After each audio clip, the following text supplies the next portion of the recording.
Today's episode of the Resleevables is brought to you by StarCityGames.com, where from Monday, October the 18th at 11 a.m. East Coast time until Sunday, October 24th at 11:59 p.m. East Coast time, you can save 15% off all Magic the Gathering basic lands, which means I have to head over to StarCityGames.com and take a look at the beautiful graphic on our marquee where you're going to find a plains, because the best basic land. An island, the worst basic land. A snow-covered mountain. I'm indifferent towards snow. And, here it is. Not the textless forest, the textful forest from the Secret Lair product. I do wonder how those resonated with the audience. It was quite the gamble, I'd say. These text-full lands, and I don't really have a better name for them. But look, that's one of four of many that are 15% off. Head over to StarCityGames.com/sale, S-A-L-E. Bookmark that page. New sales go live every single Monday at 11 a.m. East Coast time, and they all now end on Sunday at 11:59 p.m. East Coast time. This time, 15% off all Magic the Gathering basic lands. Have a blast! Today's episode of the Resleevables is also brought to you by Coalesce Apparel and Design, the #1 store for Magic the Gathering inspired apparel. If you are looking for sweet Magic the Gathering inspired shirts, hoodies, stickers, and perhaps hats coming soon, head over to coalesceapparel.shop. And if you find something you like, be sure that when you're checking out, you use gift code SCG, short for Star City Games, of course, to save 10% at checkout. If you're a fan of Ravnica University and Ravnica in general, you want to join the Anti-Mulligan Club, you want to keep it real with the Wooburg Forever collection or their newest collection, MTG Jam, inspired, of course, by NBA Jam, coalesceapparel.shop is the place to go. And again, when you are checking out, use that gift code SCG to save 10% at checkout.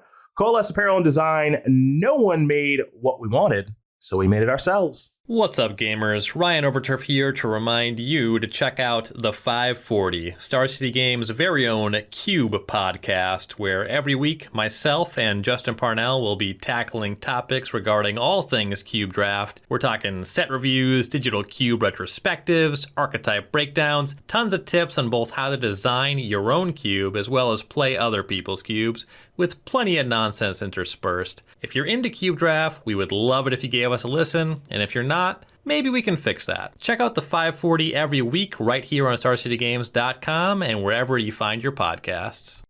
Coming up next, Miracle, Soulbound, a little more Undying, and the curious case of Griselbrand. All that and more, Avacyn Restored. Let's go.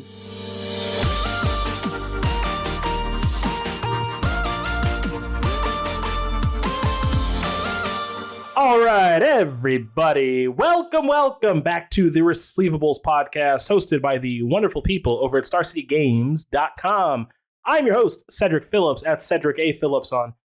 I'm not even going to say Facebook anymore. This is the last time I'm going to say it, because I don't even use it anymore. So let's just go Twitter, Instagram, Twitch, and Cameo. And I am joined by the biggest Lakers fan in the entire world, Patrick Sullivan, at Basic Mountain on Twitter. Lakers. Fence looked good. Spacing looked good. You can tell that you believe in the 5 players you can trot out with the game on the line. I'm not having flashbacks to the worst parts of the Karl Malone, Gary Payton, just all old people. I had a conversation with a friend today on the phone. Are the Lakers going to shatter the record this year? I assume they are. If you multiply minutes by player age, like not just average age on the roster, but weighted by who plays the minutes, the Lakers have got to be the oldest team in NBA history this year, right? I think that might be true. I really do. Top 3 in minutes is going to involve LeBron and Westbrook, I assume. Yeah.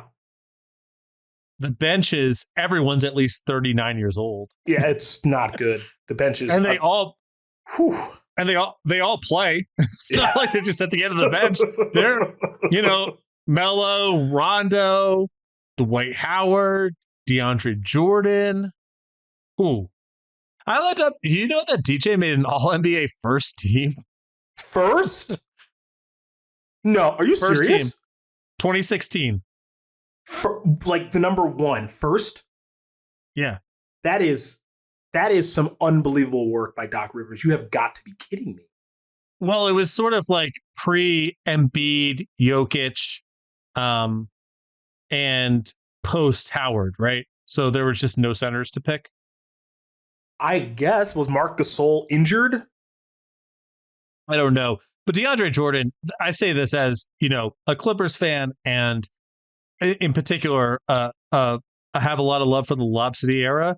DeAndre Jordan was never not one of the most overrated players in the league at all times. That's correct. So I don't know. I don't have offhand, what Gasol's numbers were or anyone else that year, but it was one of those 11 point, 13 rebounds, doing nothing but catching lobs, playing good but wildly overrated defense, and yeah, he made first team All NBA. Shocking. His defense was, I'm going to call it what it is. It was never particularly good in my opinion. Highlights were good. The blocks look nice, but as someone who lived through the Lob City era, I know you watched a lot of games, and of course, me and my daily fantasy sports ventures, DeAndre is actually someone I would pick on a lot because his defense was supremely overrated. Do you have a recollection of DeAndre Jordan attempting to guard Al Jefferson? Al Jefferson and Marc Gasol still haunt my dreams. Those are the two. Yeah. Where I'd go, oh, baby.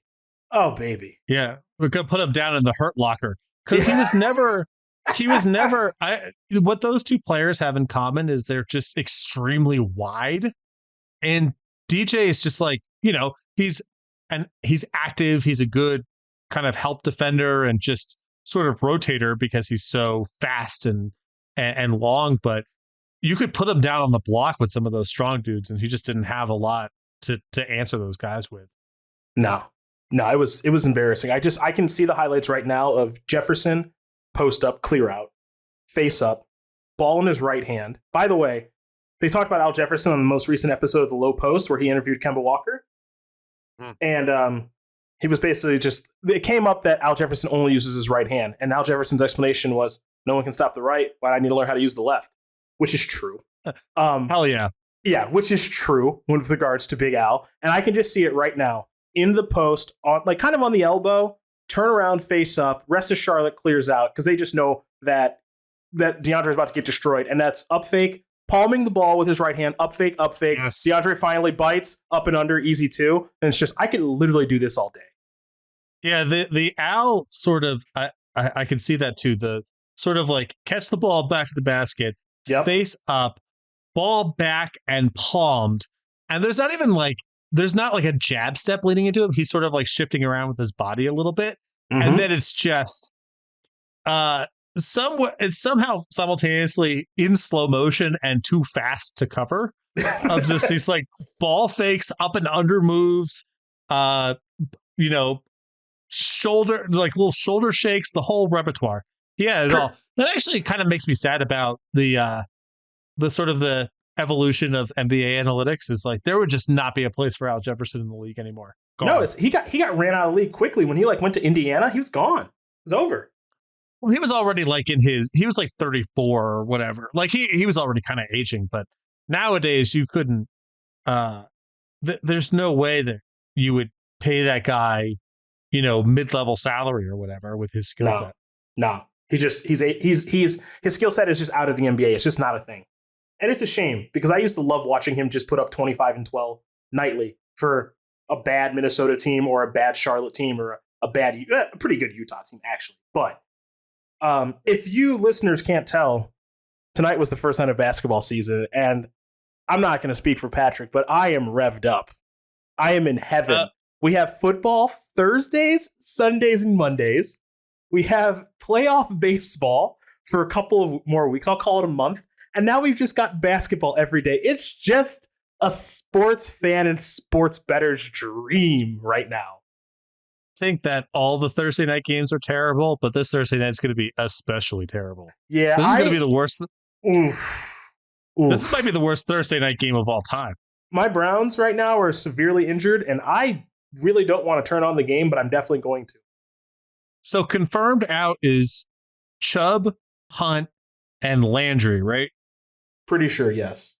And Baker's two offensive tackles. And you're starting left and right tackle, and Baker says he's going to play, but he should probably not play, right? Yeah, injured non-throwing shoulder. Yeah, so he's like one hit away from Keenum time. Yep.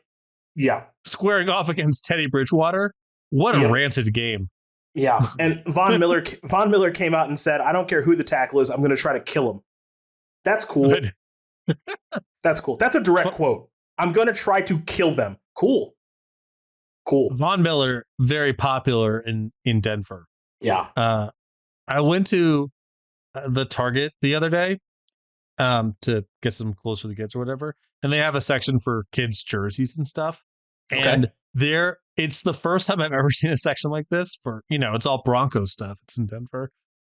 There were no offensive players you could buy the jersey of. It was only Von Miller and whoever the safety is. I don't know who the safety is. I was going to assume Bradley Chubb as well, but yeah, Miller makes sense. Yeah, because why would anyone want a Bridgewater or Jerry Jeudy or Noah Fant jersey? Jerry Judy's nice. He's just hurt, and the quarterback's are atrocious. Yeah, I mean, he's good, but who would want his jersey? He's not like that good. At least not yet. When I was in my early 20s and a little later, I never really did it, but I was very into just whoever the Giants' first round pick was getting their jersey. Okay. I'm going to get this sick Prince Amukamara jersey or whatever. So there's like an audience for a certain like late teen, early adult who's like, yeah, whoever the first round pick is, just their jersey is the one that I want. Yo, man, live that best life. Ain't here to stop you. Before we do get into Magic's 58th Magic expansion, Avacyn Restored, and talk about the miracle mechanic and so much more, Psycho Said came out this past weekend. Mm-hmm. Psycho Said did okay. Played in a modern PTQ, went 3-3. Not great. Then played in a limited PTQ, started 6-1, ended up 7-3. Again, not great. However, the Arena Open, they're just giving away money in those things. Just giving it away. 2K. What's that? 2K. Just 2K, giving it yeah. away. Just take Sick. it. Here it is. Just have it.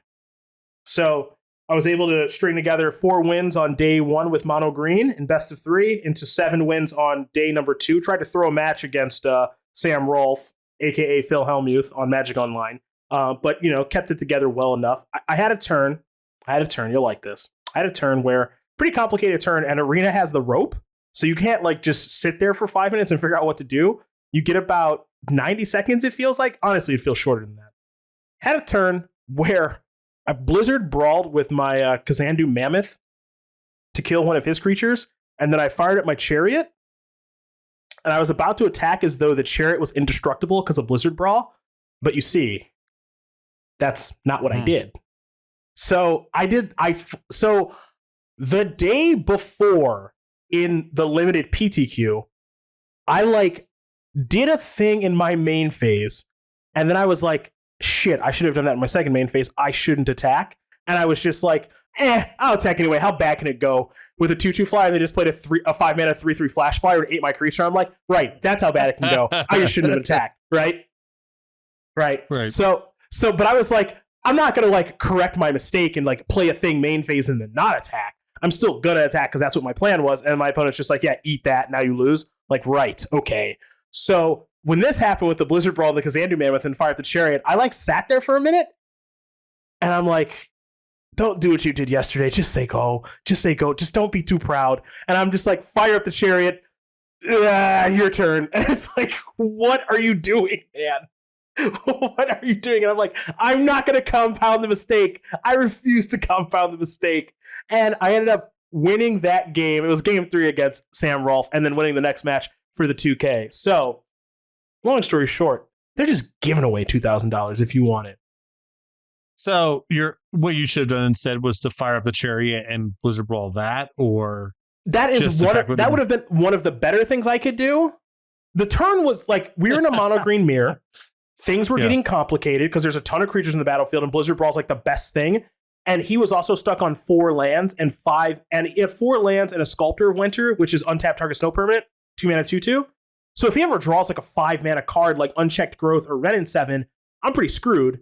So I probably should have just killed that with my Blizzard Brawl, and then maybe attack, maybe not attack. Like there's a lot of permutations for the turn. And, my brain was all over the place. So I just go like, Brawl with my Mammoth, kill like your 4-power creature, fire at my Chariot. It's going to get a Ranger's class counter and be a 5/5 when it attacks, but then he can just double block it with a 4/4 and 2/2 and kill it. And Chariot's kind of the best thing that I have. So I was just like, oh yeah, it's indestructible. It's a free attack. No, it's not. No, it's not. And if he blocks with the Old Growth Troll, I'm probably going to want to kill that so I can keep attacking. And then that's going to give him his 5th mana source because it's going to go on a land. And so all these things run through my head as the Chariot is active and the rope is burning. And I just go, nah, just go. It's just your turn. I did everything wrong. Go ahead. You turned the car on, but you just kept it in park. There's nothing wrong with that. Yeah, I just turn it right off. Go ahead. How did you like your matches of Standard? Awesome. Cool. It's awesome. I think the format's good. Over on Star City, of course, we've had some articles about, a ton of articles and conversation around banning cards in Standard, Alrund's Epiphany, Asika's Chariot, all this other stuff. I think it's all total nonsense. I don't think anything needs to be banned. I think the format's fine. I think we're just going through a metagame evolution in a 5-set Standard format with a new set coming out in literally a month. Everybody just calm down. Just calm down. How many of your opponents were playing something other than Epiphany or Chariot? A ton of people played mono white. Oh, awesome. Okay. Yeah. So I played against like mono white, mono green, various blue red decks. Like to me, of the big 3 cards in the format, Chariot, Epiphany, and Goldspan Dragon, I think Goldspan Dragon is the best one of the bunch by far. And I don't think that card needs to go anywhere either. No, I think Magic could use more good cards like Goldspan Dragon, not less. Yeah. And then I don't know, I don't really buy into the Epiphany thing at all. Like I could wax poetic about this for a really long time, but the short version of this is like 7 mana spell or 6 if you foretell it that you can't really cheat the cost of in a conventional way. Example, Agent of Treachery being put into play via Wynota, right? Like you're not cheating the card in any really meaningful way. And it doesn't win the game upon resolution. Like it has a good effect or whatever, but like, it's not like Time Walk. It's not like a Time Warp effect alongside like a ton of Planeswalkers or anything, or like hitting it with Velomachus and just taking all the turns or something. It's just like, I don't know, get a couple birds, pretty good card. I may have drawn 2. That kind of sucks for you. But, it costs 7 mana. It costs 7/6 mana. And it doesn't win the game immediately. And then, people's argument is like, well, it's warping the format because everyone has to build their deck around it. Yeah, it's called a metagame. That's how the best cards work. Yeah. Now you have to prepare for them and beat them. Yeah, the question is just I don't really have strong opinions about like banning or anything like that, to be clear, but it's just is the range of ways you can adapt to this satisfying? Like it's not so much, is Epiphany the best card in the format, but it's, can you answer this with things other than just trying to win the game by turn 4 or turn 5? And again, it's not meant to be a leading question. I'm not that fluent with Standard right now, but to me, that's sort of that's what the case should rest on, is combination of, is this really powerful, with is the range of reasonable responses not satisfying? But if people are playing a bunch of different decks, that sounds really good. Well, yeah, and now we're going through the evolution, right, where the hyper-aggressive decks, mono white and mono green, are like kind of the best things. So now, Jerry T is working on Dimir control. Some people are working on like mono black aggro or like mid-range or control, like various different takes on decks based around Blood on the Snow. And these Epiphany decks have all this creature removal, so they're not as good against like these control decks as they probably should be. To me, it's like we're going through metagame evolution of a 5-set format. 5-set formats have limited options because there's only 5 sets. And in what is a unique experience, we have a new set coming out in a month. Most of the time, the new set would be coming out in 3 months. In this instance, the new set is coming out in a month. So nothing really needs to change, and I don't find any of these cards even close. Not that they have to be, but I don't find any of these cards like anywhere even in the ballpark of like Omnath, Once Upon a Time, Oko, or like any of the horse shit that's come out over the past like year and a half, Wilderness Reclamation, any of that stuff. It's like these cards are all good and beatable. Like as a mono green player, I have been casting Chariot in a lot of games, and I've just been like, I don't know, it's good. I have to think about if I'm going to crew it or not. And yeah, like it's not just like I cast Chariot, so that'll do that. That we're all set here. You know, like there's gameplay still. Yeah, I think that's the big thing is, you know, certainly compared to Omnath or Oko, both of those cards I think grade out a lot better in the and Wilderness Reclamation, Nexus of Fate, like they are all worse than Chariot and Epiphany in my mind in terms of how interesting is the game to play for both players next turn. And you know, Chariot and Epiphany are really strong or whatever, but it isn't just like your opponent plays a Chariot and then your reaction is, I don't even care about my draw step anymore because there's nothing that can happen to catch me up. It's not that sort of a thing. You know, the Epiphany stuff, yeah, you can chain together like several in a row and have that be powerful on its own. But typically you need to have done some work in advance to make it really powerful. And a good percentage of the time your opponent gets to take a turn after you've played Epiphany. And all those things help a lot. They're definitely way less egregious than what the best cards in Standard have been for the last 2 years in my mind. Yeah, and you know, I don't think it's fair to compare, you know, Chariot to Omnath in some respects because or to Wilderness Reclamation or plenty of the cards that were banned in Throne of Eldraine because you know, Fires of Invention, whatever. Like those cards are so egregious and over the line that it's just like, you know, what the hell were they thinking in the first place? Different conversations for a different time, right? But I don't even like when my opponent casts a Goldspan Dragon, I don't just go like, oh my God, this is so stupid. I just cannot possibly win now. You know, like if your opponent casts a Wilderness Reclamation, you were just like, I better blow that up right now or kill my opponent. Or like same thing with Fire's Invention. Or same thing with Oko. Or any of that stuff, right? It's like, oh my God, I better kill them or kill that right now because this thing is a wrap. It never feels that way when I'm playing with or against Chariot. Sure, there are some games where my opponent plays Chariot and I'm just like, you know, so I hope they didn't have that pre-screwed, whatever. And, you know, there are some times where my opponent draws their second Goldspan Dragon or something and things get a little bit more difficult, but it never feels like my opponent plays a Goldspan or a Chariot or Epiphany. I'm just like, and that is game. We are all done ski. What all three of those cards have in common to different degrees is when your opponent plays them, it's still like they need to have another thing for it to get really bad. Or they have to have done a lot of work leading up to the moment where they played it for it to be really bad. And Wilderness Reclamation is like kind of that, but not really because it's just so overwhelming and requires so little to go off. And Oko is quintessentially not that thing. Like it by itself is just like, all right, none of my cards work for the rest of the game. It's its own sub game. Yeah, it's its own. Yeah, exactly. It's Harzad for all your permanents for the rest. They're just in a sub game where they're now Elks. Yeah. So, yeah. I can't speak to the details of what's going on with Standard or if as a player I would find it to be satisfying. But in terms of these are the three best cards in the format, it's like 4 mana, 5 mana, 6/7 mana. Okay, cool. Even if they're really powerful, it certainly implies we're playing some game leading up to the moment where these are now the best cards. That's good. One of them is a thing that can just be killed, you know, at a loss for the player playing it, mana-wise, in Goldspan Dragon. And the other ones are just like, yeah, they're powerful, but other stuff really needs to be going on before or after for them to be overwhelming. It's like, yeah, what do you want the best cards to look like? Well, you know, that's always a. Sorry, that's my biggest question is if you don't want these cards in Standard, like what do you want the best card to be? Like what does it look like in your mind's eye that this is the best? Like what does Standard even look like?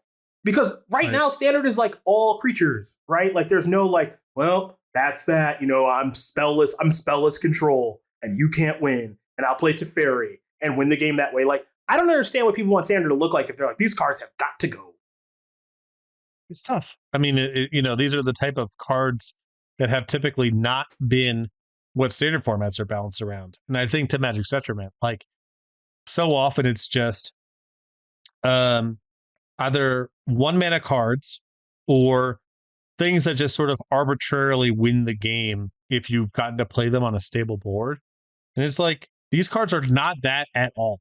You know, I certainly have criticisms of Chariot and Epiphany in some respects, but they're not nearly as bad. It's not even close to what has been the defining cards of not even just the last 2 years, but I would say of most standard formats of all time. Like those 3 cards that's definitely in the top 50% of what it should look like, in my opinion.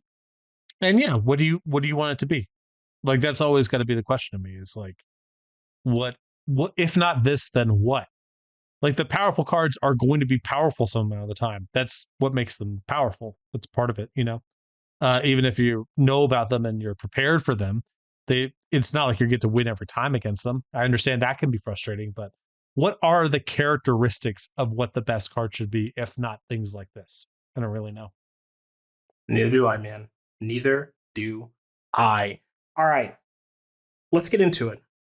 Let's talk Avacyn Restored. How's that sound, huh? Let's get into it. All right, Magic's 58th expansion, released on May 4th, 2012. Thinking Seattle, streaming, still streaming. Haven't done my first show at Star City yet. That comes in June.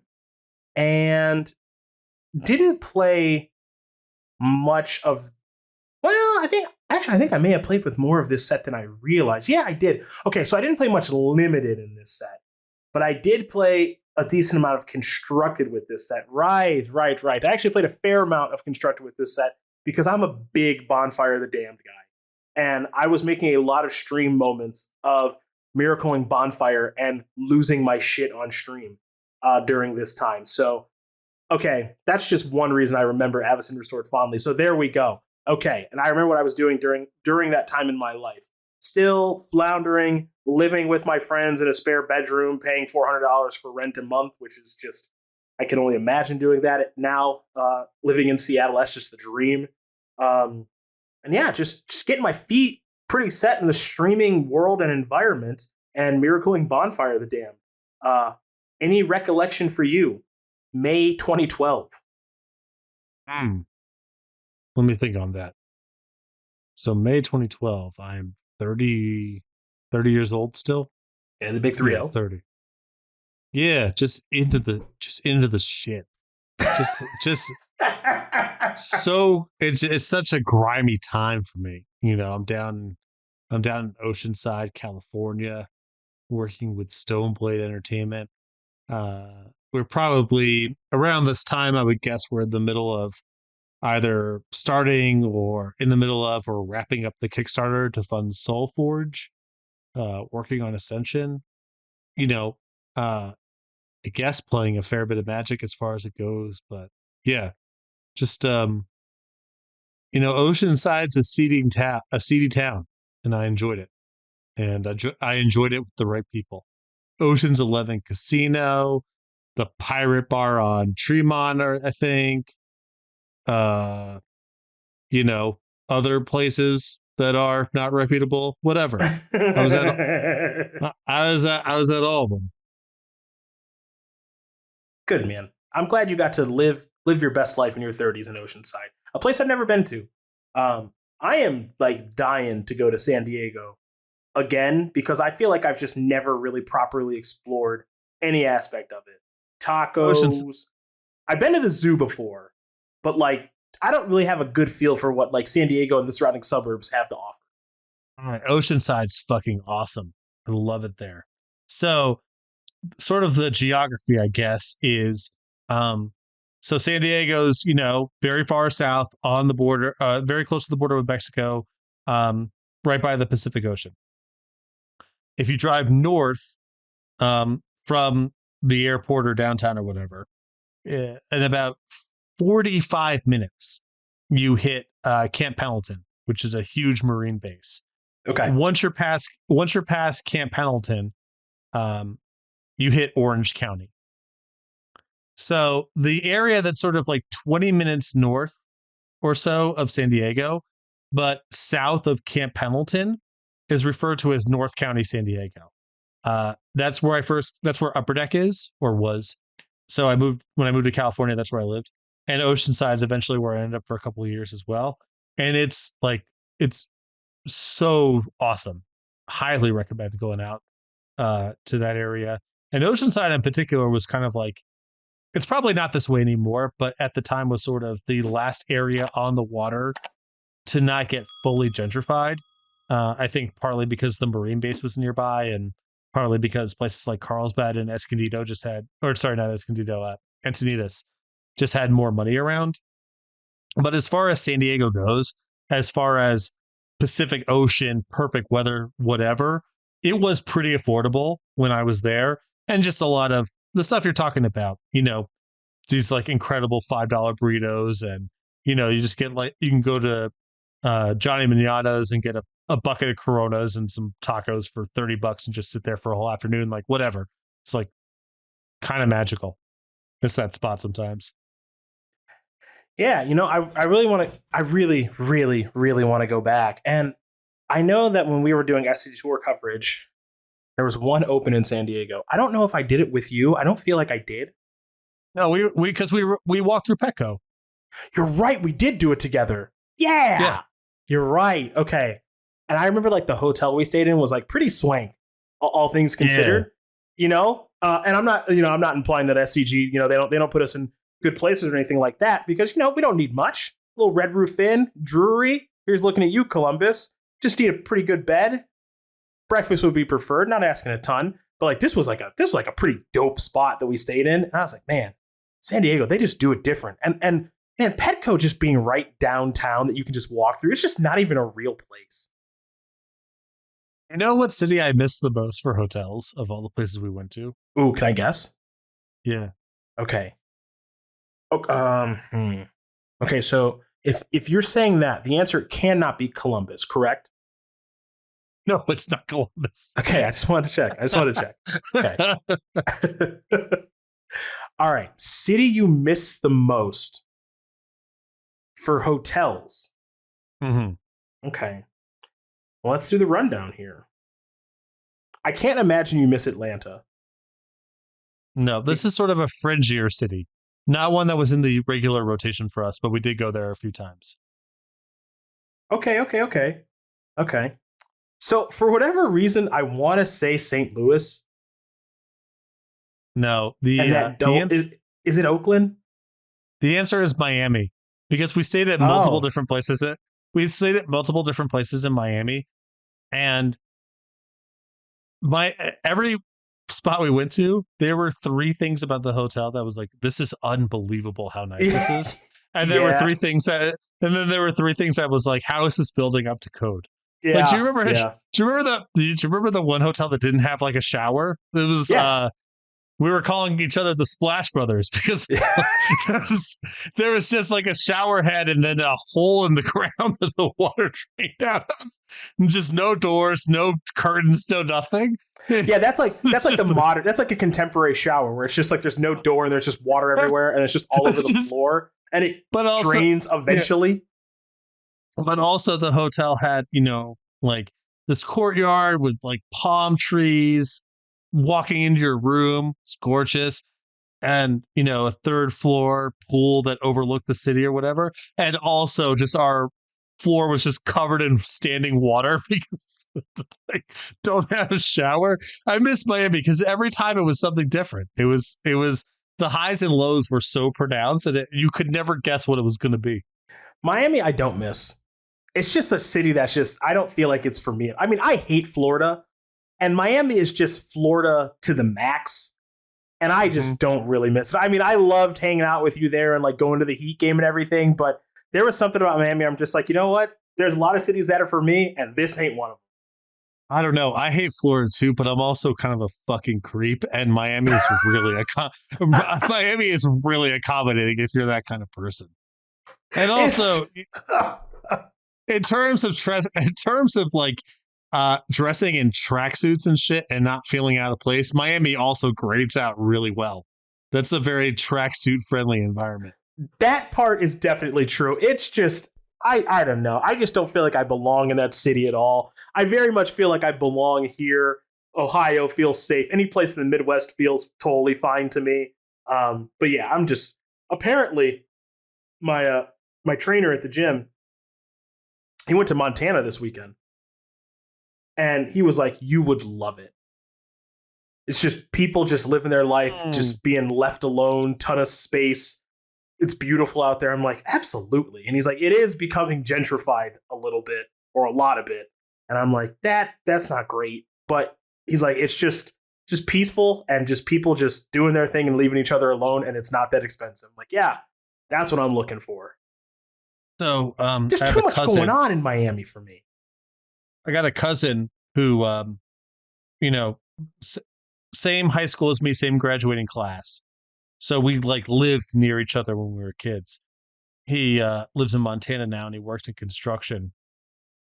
And to your point about it being gentrified, I asked him about a year ago when, COVID was really bad and different areas were instituting different sort of lockdown sort of procedures, if he was having trouble finding work or like just what his situation was. And he said, yeah, they decided that they declared that building $1 million homes for people from California was a necessary business or whatever. So he was still allowed to work. But yeah, it's I guess it's filling up a little bit. I have a lot of family out there. It's funny that you mentioned the whole California home building thing because my trainer did say that there were a lot of California license plates out there. Yeah, when I got to Colorado, that was the first thing I did.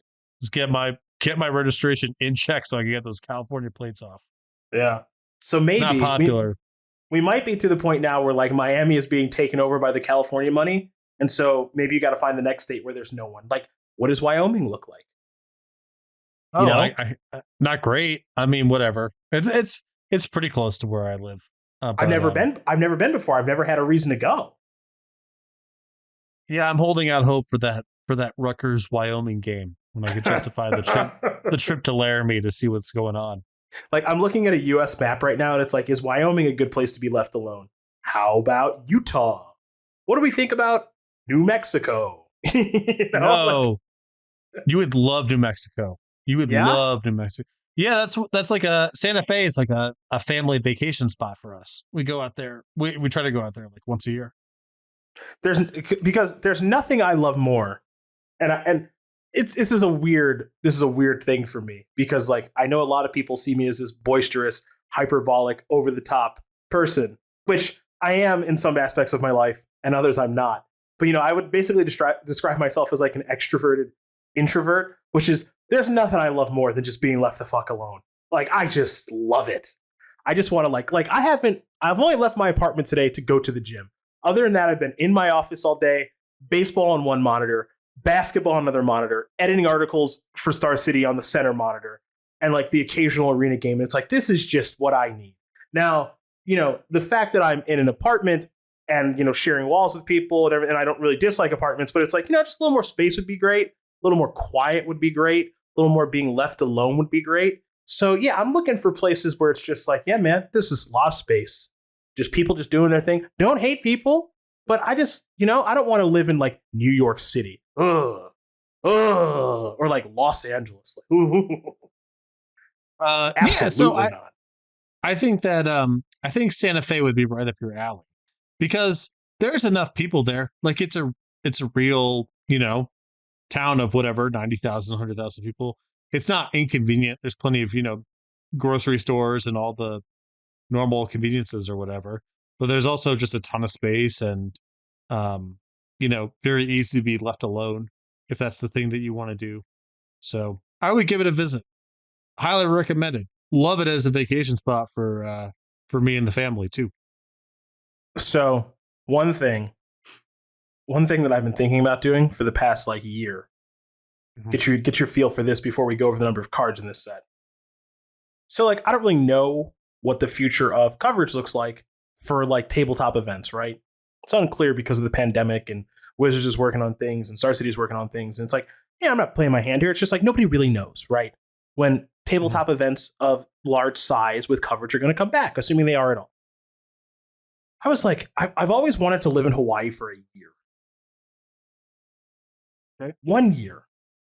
Say I did it and then move back to this is the continental United States, I guess they'd call it. I think that's right. Yeah, you got it. Crazy or not? Oh, it's not a bad time. So this is a thing that's I've been thinking about a lot. I don't think there's any call to action for me because of my familial obligations, but you don't have those. Is you go like work, and then ideally you retire at whatever age, and now you have all this opportunity to like have these experiences, travel, see and do things, whatever.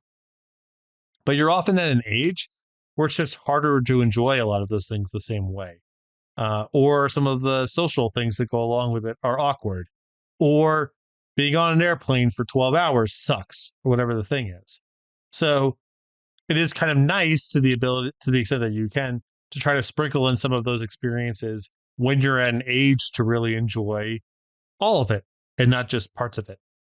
So I think taking an opportunity to go to Hawaii for a year, if you can manage it, or if you've got nothing tying you down here, I think it's like better to do now than 20 years from now, 30 years from now. And if you really want to do it, it could be a good time. I was thinking, like it's in a weird way I would describe like next year and like this year to some extent, but like next year might be like, I'm just going to call it a gap year. Where it's like, who knows what's going to happen, right? And so it's always been something that's been appealing to me. And it's like, well, what would you do? And it's like, I don't know. I don't really know. Like, it's like, I can do I mean, I don't live in Roanoke, so I've obviously demonstrated I can do my job from anywhere. And so it's just kind of like, I don't know, why don't you just do your job from Hawaii for a year and like get in good shape, have some experiences? Because, like a lot of what you're saying is definitely resonates with me. It's like, I don't want to do that when I'm like 65, like everything hurts and I'm old, maybe have kids, maybe don't have kids. Like, who even knows what my life's going to look like? Geez, 30 years from now? And it's like, I don't know. I'm young, I'm spry. It's like, it's a really good time to do it. And it's just been something that's like been spider sense in the back of my mind as my my lease at my apartment is up in 3 months. I think you should consider it. It's not as wild of an idea. Not as wild of an idea as it probably sounds in your own head.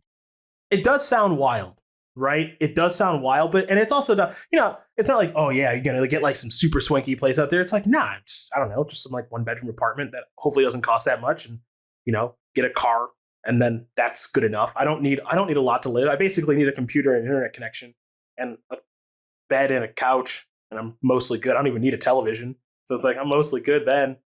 Don't really need anything. And some, give me a grill. Game. Yeah. Game. Yeah. Let's talk about this more. Okay. How about 244 cards? 101 of them are commons, 60 uncommons, 53 rares, 15 mythic rares, 15 basic lands. This set was codenamed Roll, a Shake, Rattle, Roll, a rare, large set as the third set in a block, drafted alone. We got some events here, folks, with Avacyn Restored as the newest set, most notably Pro Tour Avacyn Restored in Barcelona, May 11th through the 13th of 2012. All of these events will be taking place in 2012, by the way. Attendance 377. Do you know the winner? Was it Alexander Hayne? Yes, sir. That is accurate. His breakout event before he was Alexander freaking Hayne, he won with Azorius Miracles. One of my favorite things coming into that event was it was unclear how good these miracle cards were, right? Like, you knew that Bonfire of the Damned was powerful, so a lot of people played that card and were playing like Naya strategies. But Hayne, as you take a look, and they were playing human strategies and a lot of creature strategies, but you take a look at Hayne's deck in his top 8, and you've got 4 Terminus, 4 Temporal Mastery, 4 Entreat the Angels, 4 Devastation Tide, 4 Thought Scour, 4 Think Twice, 4 Feeling of Dread, a Dissipate, 4 Tameo the Moon Sage, and just 27 lands, 4 of which were Evolving Wilds. Brutal. This mana base. 13 islands, 10 plains, 4 Evolving Wilds. Ew. Yeah, it's like a sealed deck to scale. Ugh. Just brutal. But he won this event. Players that also top 8'd Godetis Vitiguris. I really hope I'm not getting... I know how to say his first name. I'm always so bad at saying his last name.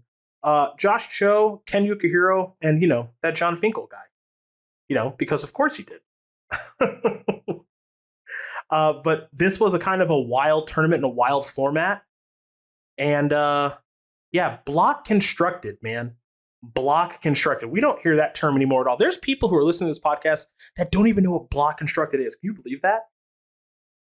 So if you're one of those listeners, what block constructed is sets previously and occasionally still are released in blocks, meaning 2 or more sets that are tied together mechanically and creatively. Block constructed is a constructed format featuring only the sets of a specific block. I loved Block Constructed so much. Yeah, I miss it too. Ugh, just having to play with garbage is so fun to me. Yeah, I don't know if it's fun for everyone else.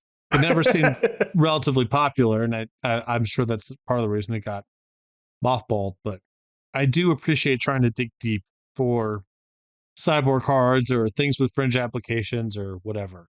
Not just playing a pile of the best cards on curve or whatever, which often feels like is the case for, standard, pioneer, whatever. Yeah, it really did feel like, especially I don't know if you felt this way, but like block constructed PTQs, especially back when we were playing and before everything was so ubiquitous and Arena and Magic Online and everything else. I just fondly remember block constructed PTQs. If you found like a thing and people didn't have that thing, or like you found like a sideboard card or a good shift to like a popular deck or just a new deck entirely, it's just like, so this tournament's mine now and nobody else has any chance. I know you've experienced tournaments in your career on the PTQ level, like building new decks and stuff, where it's just like, yeah, we're done. This is a wrap unless something goes horribly wrong for me. But it felt like that was so pronounced in block constructed events. I mean, I'm sure there's some amount of bias, right? Like you always remember the formats where you and your friends did well as like being more skill testing or whatever, because that's how you want to remember it. But we definitely had an edge in block constructed. Like Invasion was the first one we went super heavy on, and Adam Horvath, Osip, and I won the last 3 PTQs of our area to qualify. Osip won Pro Tour Venice, which was block constructed, and it always felt like specifically because we had Osip, because he was so good at building decks for established metagames. Like when things were kind of raw, we often had, by either the worst deck or by far the worst deck in the room. But if it's week 6 of the PTQ season and the top 3 or 4 decks are kind of known, Osip's just going to break it. And he did it so many times. And I think some of my fondness for block constructed is just tied up in those memories of Osip just having it for a random, Westchester, Pennsylvania PTQ over and over again. It sounds like Osip was your version of calling Jerry T. I mean, his mid-season PTQ decks were just cheating. It was chess versus checkers every single time. And like I said, Pro Tours, metagames are kind of raw. There's some uncertainty. We really struggled there. But put Osip in an established metagame, and you could not ask for someone to build a better deck. It sounds like, by the way, that you're in line from last week. You called to the president. Me just getting in touch with Jerry T for, hey, what am I supposed to play? Look, that resonated with the old community. That looks like that might just be a thing going forward. Just ring. Yeah, and our relationship with Osip was a little bit different because, Jerry will always respond, but he doesn't really reach out. So you call him, he'll help, but you got to be the one to make the call. Typically, he's not going to call you out of the blue to say, "Hey, do this." Osip, Friday night, phone rings at Target, pick it up. Sounds like there's music and people partying in the background. Maybe people are drinking, whatever. Osip, he's at some party at Rutgers time, and he's like, "Hey, dummy, I have a deck for you." So the details of the relationship were a little bit different, but it was much the same thing. Very much the same thing. Let's do a couple of GPs here. Got a handful of them. Going to start things off with GP Minneapolis. Standard, May 19th and the 20th. Attendance, 1,025. That's a 52. I'm an idiot. 1,052. Winner, it's time to do the math, bud. Christian Calcano, the calculator. Calculator. Is this the That's 3 right. Spire Bluffs? No, three Sulphur Falls. Sulphur Falls, that's right. Yeah. This is the 3 Sulphur Falls tournament. Hell yeah. He won with Is It Delver. Top 8 also included Brad Nelson, Josh Utter-Layton, and Ben Friedman. But yes, the calculator with his Is It strategy and 3 Sulfur Falls amongst his 23 lands. Got it done. So There you awesome. Yep. So awesome. There was GP in Malmo. It was Avacyn Restored Limited, May 19th and the 20th as well. Attendance 922. Winner, Matteo Versari with Teamer. Top 8 also featured Samuel Estradi, who won PT Philadelphia, the first modern PT, and John Westberg.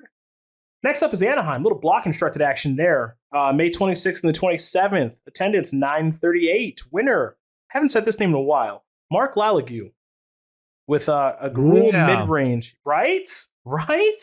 With a Gruul mid-range / aggro deck. Top 8 also featured Paul Rietzel, Eric Froelich, Brian Kibler.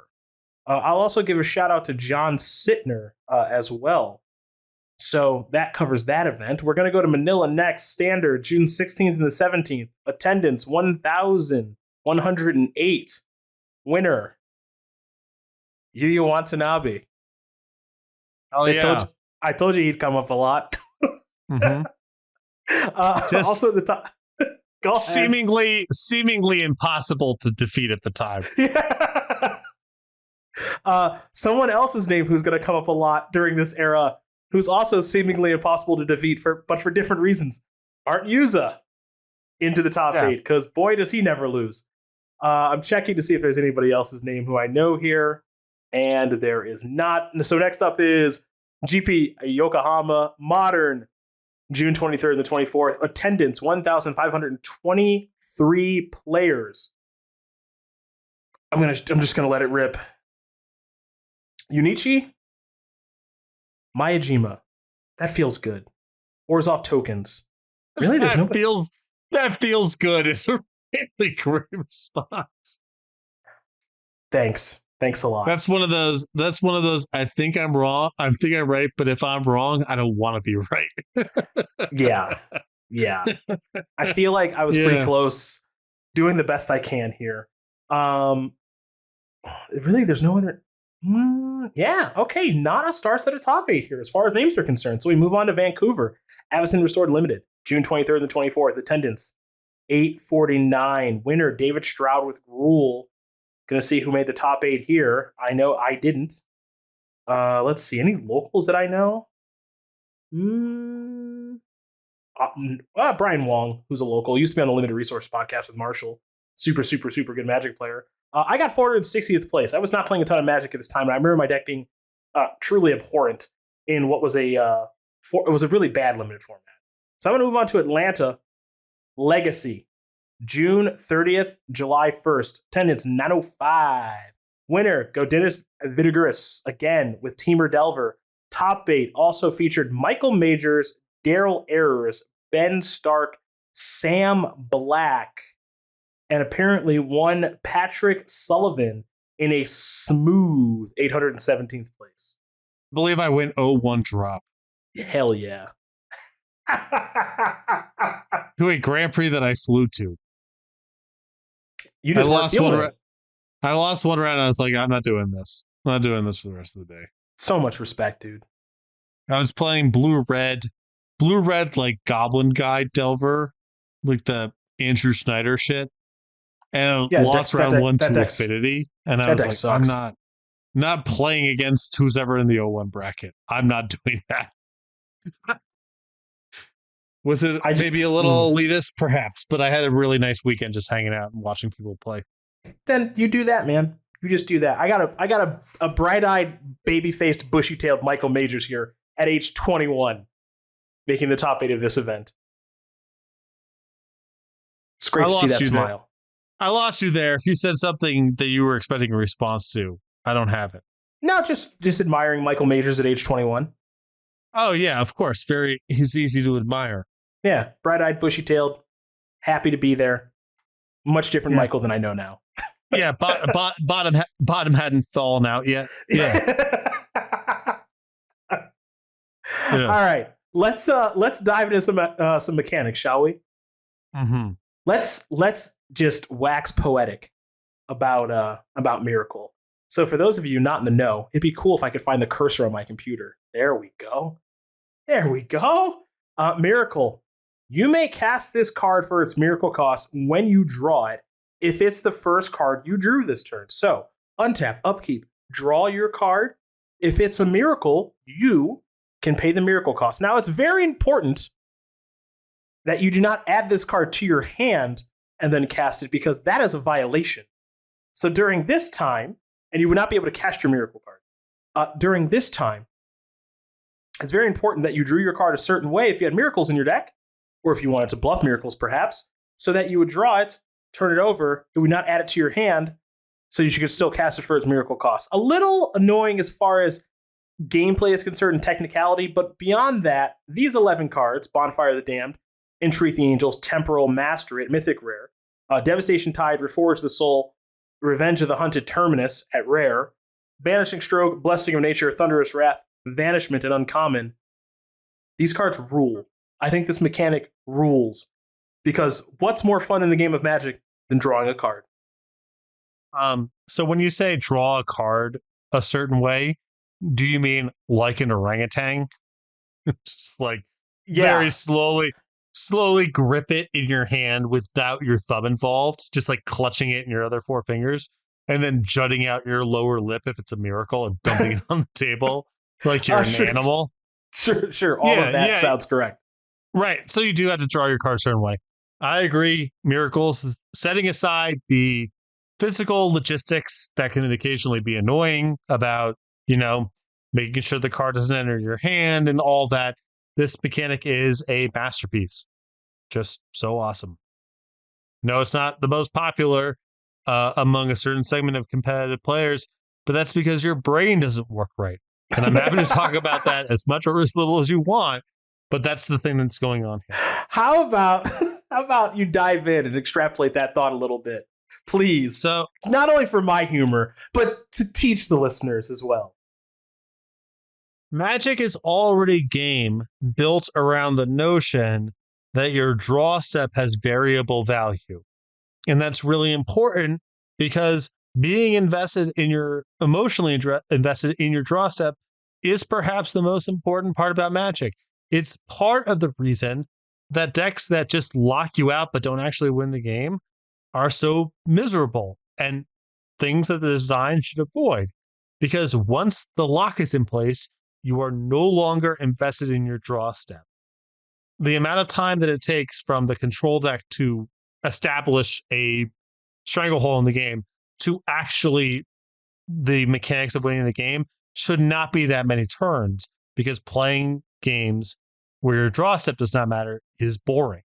So, a mechanic that makes your draw step super exciting a lot of the time is sort of intrinsically a positive thing.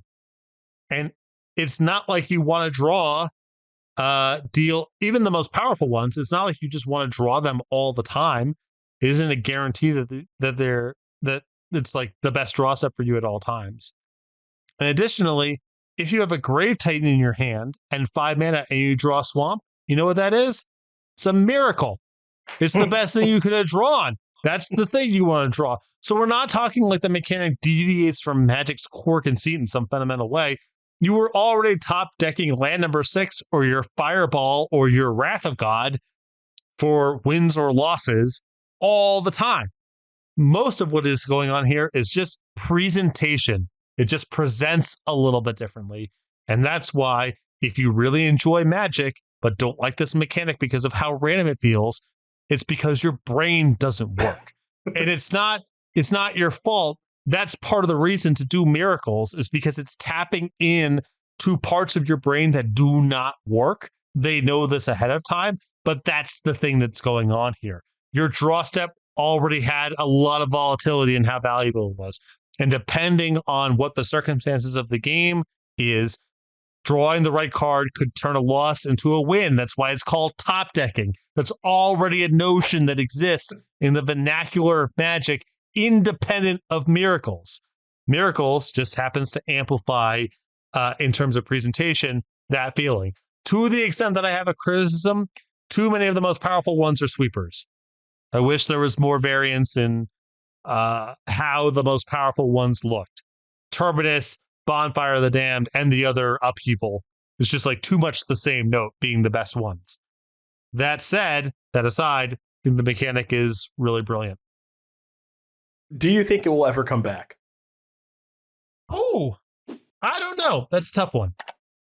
Because I do believe that play design or design more broadly does earnestly value the type of feedback that is disproportionately selected for on social media. And the physical logistics are not nothing. It's not like, for the purposes of talking about the mechanic in absolute terms, I just want to talk about what's going on. But the logistics of the draw step stuff is not zero. Like, that is a reason to not do it. So those are two, I would say small strikes, but strikes. But I would be surprised if it went away forever. I just think there's too much good stuff there. I want it to come back really bad. I think it's super rad. I think there's a lot more meat on the bone there. I don't know. I just like it. I always have. I was a huge Bonfire of the Damned guy. I really was. I thought it was so fun.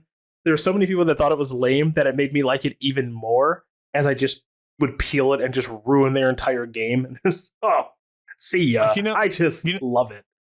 You know how fun of a design Miracle Time Twister is? You know why part of the reason it would be fun? It's really not that good to do.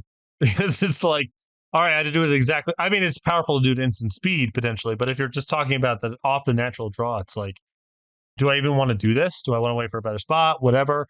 And the times where it happens, the other player is also experiencing the fun of Time Twister resolving.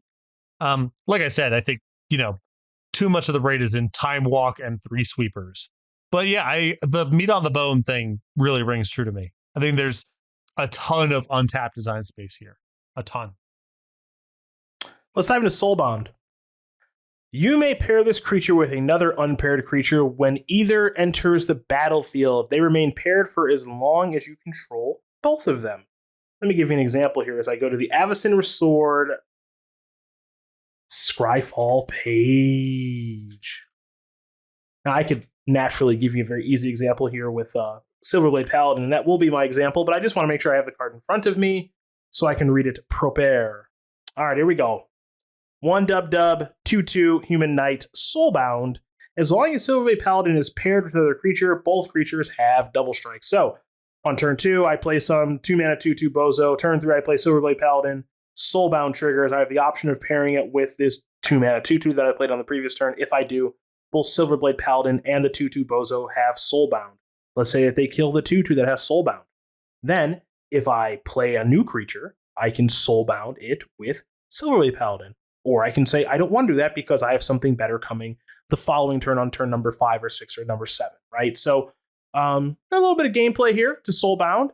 There were 19 cards with it. I think that Silverblade Paladin is most notable because it does see play in Vintage Cube, though I do not want to sleep on Wolfir Silverheart, which was frankly a messed up card. That might actually be the better Soulbound card. I'm not sure. There were a couple of good ones in Constructed. For those of you who don't know, the Silverheart, 3 GG, so 5 mana 4/4, Soulbound. As long as Wolfir Silverheart is paired with another creature, each of those creatures get +4/+4. So it's basically 5 mana 8/8, give something else +4/+4. You get killed fast. So in that block constructed format, it was a very big deal. And in the standard format, that kind of followed Avacyn Restored and stuff, it was good. It wasn't outrageous, but it was good. And then goes without saying, but yeah, this card in limited. LOL. There was also Deadeye Navigator, and then uncommons were Druid's Familiar, Lightning Mauler, Nearhith Pilgrim, Stern Mentor, Stone Right, and Tandem Lookout. Common, most notable, Trusted Force Mage was very good in limited. Nightshade Peddler saw play and constructed, giving something Death Touch. So a fair amount of these cards did see play. And I think this is a pretty interesting mechanic, mostly because it is built around creatures. Your thoughts on this one? Generally pretty positive. I'm a big fan of different cards have different values, and you value them differently depending on random things that have happened in the game. And also, on top of that, Soulbound has the creature enchantment experience of, what's like particularly good things to give double strike to or +4/+4. So it does change some of your evaluations to the extent that I have any criticisms here. It's because the designs are forwards and backwards compatible. Like if I play my paladin or my Silverheart and you kill the other thing, my future creature also gets the bonus. It's pretty much going to be a guarantee that the best way to interact against this stuff is destructive interaction. Like it's very hard to manage these cards in creature combat, and just these cards are overrate, but they're balanced around the fact that if you have just a bunch of terminates, they're not very good, is not my ideal path for balancing a standard format. But there's a lot to like here. I guess I wish some of the better cards were easier to interact with a range of things, and it wasn't just Terminator bust, which is, I think that the Paladin and the Silverheart are a little bit too much of that for my liking. Fair. And I like a card like Lightning Mauler, gives haste. Near the Pilgrim gave lifelink if memory serves. I don't know. This is a mechanic that I don't foresee coming back. I wouldn't be unhappy if it did, but it feels very centered to Avacyn Restored, if that makes sense. It definitely speaks to the sort of the tone of the set. Like I said, I think you can do better than this without much changing. It's not the worst thing in the world. I don't want to make it sound like it's some like massive sin or that I can't imagine having gone this way if I was in the room having the conversation. But it's the forwards and backwards compatibility that makes it really hard. Like a lot of what's interesting about the cards like this in theory is that, well, what do I kill? This or that? And they add different values. But because the Soulbound creature is just going to link up with the next thing, usually like 9 times out of 10, you're just supposed to kill the Soulbound thing, not the thing that it's linked to. And then also, in the case of the best ones, because the bonuses are so overwhelming and so specifically hard to block in double strike and +4/+4, it is really much more a game about destructive interaction than sort of the texture and dynamicism of individual combat exchanges. Like I said, not the end of the world, and I could see myself making the same call ultimately for reasons. But I think a version that's a little bit more only forwards or only backwards would probably play a little bit better on balance. All right, let's go to Undying. We talked about this last week, of course. But when this creature dies, if it had no +1/+1 counters on it, return it to the battlefield under its owner control with a +1/+1 counter on it. Only 6 cards in Avacyn Restored with Undying, and being honest, really none of them are worth mentioning. I guess the one that I will go grab here is Demon Lord of Ashmouth. Actually, I think Hound of Griselbrand. Did that see constructed play? Kind of. So I guess I'll dial up the Hound instead of the other one. Where are you? I thought that card would be black for sure. Hold on. What? I guess, okay, it can only be one other color, right? Hold on. Like, if it's not black, it has to be red. Otherwise, I don't know what's going on. So, hold on. Okay, it is red. All right. 2 RR, 2/2 double strike, Undying. It was rare. So, 4 mana, 2/2 double strike, you kill it, comes back with a +1/+1 counter. 4 mana, 3/3 double strike now. So it improves after it dies. I know you liked this mechanic last week. I imagine your feelings and thoughts are similar, this week. Definitely, with the extra bonus of it kind of plays well / fun with Soulbound. So yeah. A little extra credit, but yeah, I like this one quite a bit. All right, those mechanics, which means we're going to take our first break here in about 90 seconds. So let's grade them. Miracle, A through F. You go. A-.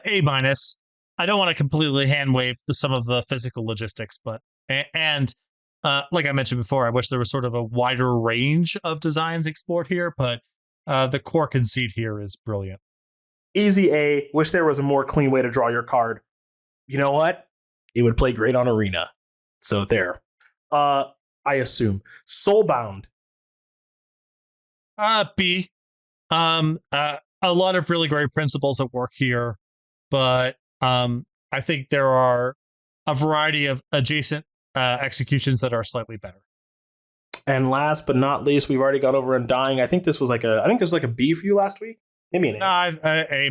A minus, I think B plus, like very high grade. I think there's some risk of them the cards being a little bit better at playing defense than offense, which is I think kind of dangerous, but punishes the right people, and the synergies are fun, and you can either synergize with it or the card just works organically in the game. A lot of stuff that I like a lot. All right, there's our grades. And as I mentioned, it's time for our first break, a little over an hour into the podcast. When we come back, let's talk about some cycles. See you soon. Taking a quick break from the podcast to talk to you very quickly about Star City Games Premium and why you should become a Star City Games Premium member. First, me, Cedric Phillips. I'm the online content coordinator for Star City Games. So if you like me and you want to see me keep my job, you should sign up. And if you don't like me, we're not going to talk about that. Okay, let's talk about what you actually get for signing up and paying the $7.99 per month to become a premium member, which is less than the cost of a couple of booster packs, by the way. It's actually, I think, if memory serves, like less than a collector booster. And they got these set boosters and all these different types of boosters now. So look, let's just say for less than a collector booster a month, you receive the following benefits. Are you ready? 5% discount on all Magic the Gathering sealed products, 10% discount on all Magic the Gathering singles, 15% discount on all supplies, which include card sleeves, deck boxes, binders, all that stuff for when real life play gears back up again. You also get some free entry to some SCG Tour online events if you're digging the SCG Tour online and want to play in some of those tournaments like our satellites and stuff like that. A couple of freebies out there. But let's not forget the big one, the exclusive access to Star City Games website content from many of Magic the Gathering's top players and fan favorite personalities like myself, like Patrick Sullivan, like Sheldon Menery, like Paulo Vitor Damaderosa, who is way too good at Magic the Gathering, Jerry Thompson, Autumn Burchett, Brian Gottlieb, Todd Anderson, Ari Lax. I'm going to forget somebody here and they're not going to like me for it. Brad Nelson, who's back writing for Star City on a weekly basis. Michael Majors, Dominic Harvey. The list goes on and on and on. That's how I saved myself there for people that I may have forgotten. Ryan Sachs, I didn't forget you. I swear, Ross Merriam, I didn't forget you either. Shaheen, hello. Stop playing bad control decks. Anyway, $7.99 a month, less than the cost of a collector booster pack. Get awesome content. Discounts 5, 10, 15% across the board. Get access to some SCG Tour online events for free as well. Head over to starcitygames.com/join premium for more information. With that, back to the pod. All right, everybody, we are back. It is cycle time here on the Resleevables Avacyn Restored edition. And let's see, we got a handful of cycles here. More than...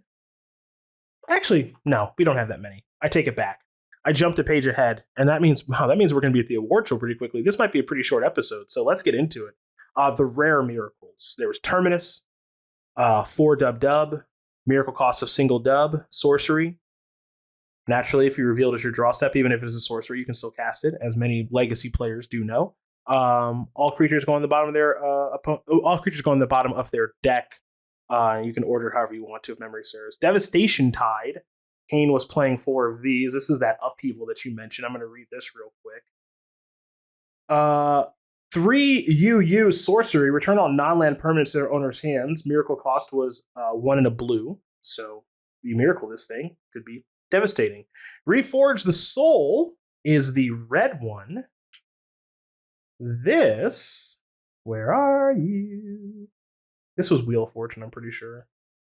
No. Yeah, 3 RR. Each player discards his or her hand and draws 7 cards. Sorcery, miracle for 1 and a red. And then there was Revenge of the Hunted. I remember this one. This one's green. I can see the terrible artwork now. 4 GG until end of turn. Target creature gets +2/+2 and gains trample, and all creatures able to block it this turn do so. Single green. And ignore that terrible artwork comment, because what I meant is the terrible border, not the artwork of the card. That's one thing we didn't talk about in the mechanics section. The miracle border didn't Like, it didn't feel like a Magic card. Does that feel accurate to you? Do you remember this? Yeah, I remember them. My understanding was to give some sort of visual cue that the card you were drawing before it hopefully enters your hand has something special going on, which is why the treatment's on the border. That's Fantasyland shit that's never come up once. It's never like actually done anything. But I also don't mind different for the sake of being different, I guess. I don't think it looks bad objectively. So even if it's weird and pointless, it's fine. So one of the things that stands out to me a little bit about miracles too is I just talked about the rare miracles, and there are 2 mythic miracles in Bonfire of the Damned and Temporal Mastery. And in a way, it feels like, so this is a cycle, right? The rare ones, but there's a white, a blue, a red, and a green. So there's not a black one. There are no black miracles. Because like black is the non-miracle color, evil, blah, blah, blah. But it's kind of interesting to me that also there's like 2 mythic miracles that weren't rare. I guess probably for limited purposes, they couldn't make them rare, or perhaps it's just better for the value and equity of the set to make these mythic. But Bonfire of the Damned was XX red sorcery. Bonfire of the Damned deals X damage to target player and each creature he or she controls. Miracle for X and a red. So you miracle that thing, your opponent's battlefield is in most instances gone, and they're taking some damage on the way out the door. And then Temporal Mastery is your Time Warp miracle. 5 UU, take an extra turn. After this one, exile Temporal Mastery. This is when they started to put an exile clause on Time Warp effects, so you couldn't just get them back and keep doing it. And then miracle cost was 1 in a blue, like Time Walk. So with that in mind, I know that you've already said that some of these miracles, well, they made too many destructive, sweeping-esque miracles, but this cycle still resonates for you, I assume? Yeah, I'm assuming that the weird color distribution that you're talking about is about conveying the sort of hierarchy of representation of like blue and white have the most, red and green get a little bit, and then black doesn't have it at all. So blue and white have the mythics, which no other color does, and then all the colors but black have some at rare, et cetera, et cetera. So I'm guessing that's the reason why. Okay. All right. I do agree with your thoughts earlier in the show that, they could have spread it out a little bit. I kind of understand why they did what they did. They're kind of playing towards some old cards like Wheel of Fortune and Upheaval and stuff like that, which, again, I think I'm mostly fine with. Time Warp, etc. But this is part of the reason I want to see the mechanic come back, is because I still feel like there's so much meat on the bone to be done here. And I'd probably get rid of the loose frame. Maybe they feel like they have to keep it because they did it previously. I hope that's really not the case. Maybe they redesign a different one because they do so many different frames now. But I could even see, and this is kind of a wild thought, maybe this has happened and I'm being ignorant, I don't know. It just seems like a Miracle Secret Lair product is just there. I think so too. I think the green one is also just a really great example of, when you're speaking to the meat on the bone, the design space. That one is such a good example of you miracle it, and sometimes it's like awesome to miracle it because of the circumstances. But you can also imagine miracling it and being like, I'm going to wait. I can actually set up a better spot for this. A lot of them kind of fail that test. The Time Walk is so like agnostic of circumstances that you just sort of do it whenever you can do it.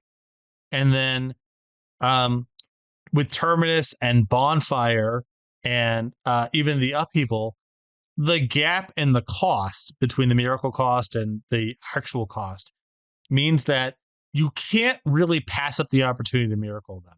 It's really rare that you draw a Terminus and your opponent has like some stuff and you're like, oh, well, I've got 4 mana, so I'm going to wait 2 more turns and then hard cast it. You just like do it and move on with life.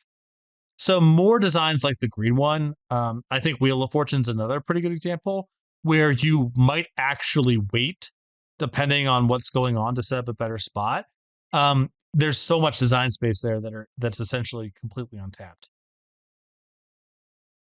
Totally agree. Let's go over some Mythic Legendary Angels, or as I like to call it, the cash money of the set, because you can just make some awesome angels and people are going to be interested. We have ourselves Avacyn Angel of Hope, 5 dub 8/8 angel, 8 mana, 8/8 flying vigilance, legendary. Avacyn Angel of Hope and other permanents you control are indestructible. That's one. Let's go to Bruna. I think Bruna's gold. Let's see if my memory is good here. Yeah, look at me go. Bruna, 3, white, white, blue. So 6 mana, 5/5 flying vigilance. Whenever Bruna, Light of Alabaster, attacks or blocks, you may attach to it any number of auras on the battlefield, and you may put onto the battlefield attached to it any number of aura cards that could enchant it from your graveyard and or hand. Gisela, Blade of Gold Knight, 4, R, dub dub. So 7 mana, 5/5 flying, first strike. If a source would deal damage to an opponent or a permanent an opponent controls, that source deals double that damage to that player or permanent instead. If a source would deal damage to you or a permanent you control, prevent half that damage, round it up. And then lastly, Sigarda, Host of Herons, 2G dub dub, 5 mana, 5/5 legendary angel, flying hexproof. Spells and abilities your opponents control can't cause you to sacrifice permanents. Patrick, it is a mythic cycle of angels. What are we thinking? This rules, conveys a lot of tone. Each of the designs is individually appealing, and they aren't too similar to one another. Like, they each have their own purpose.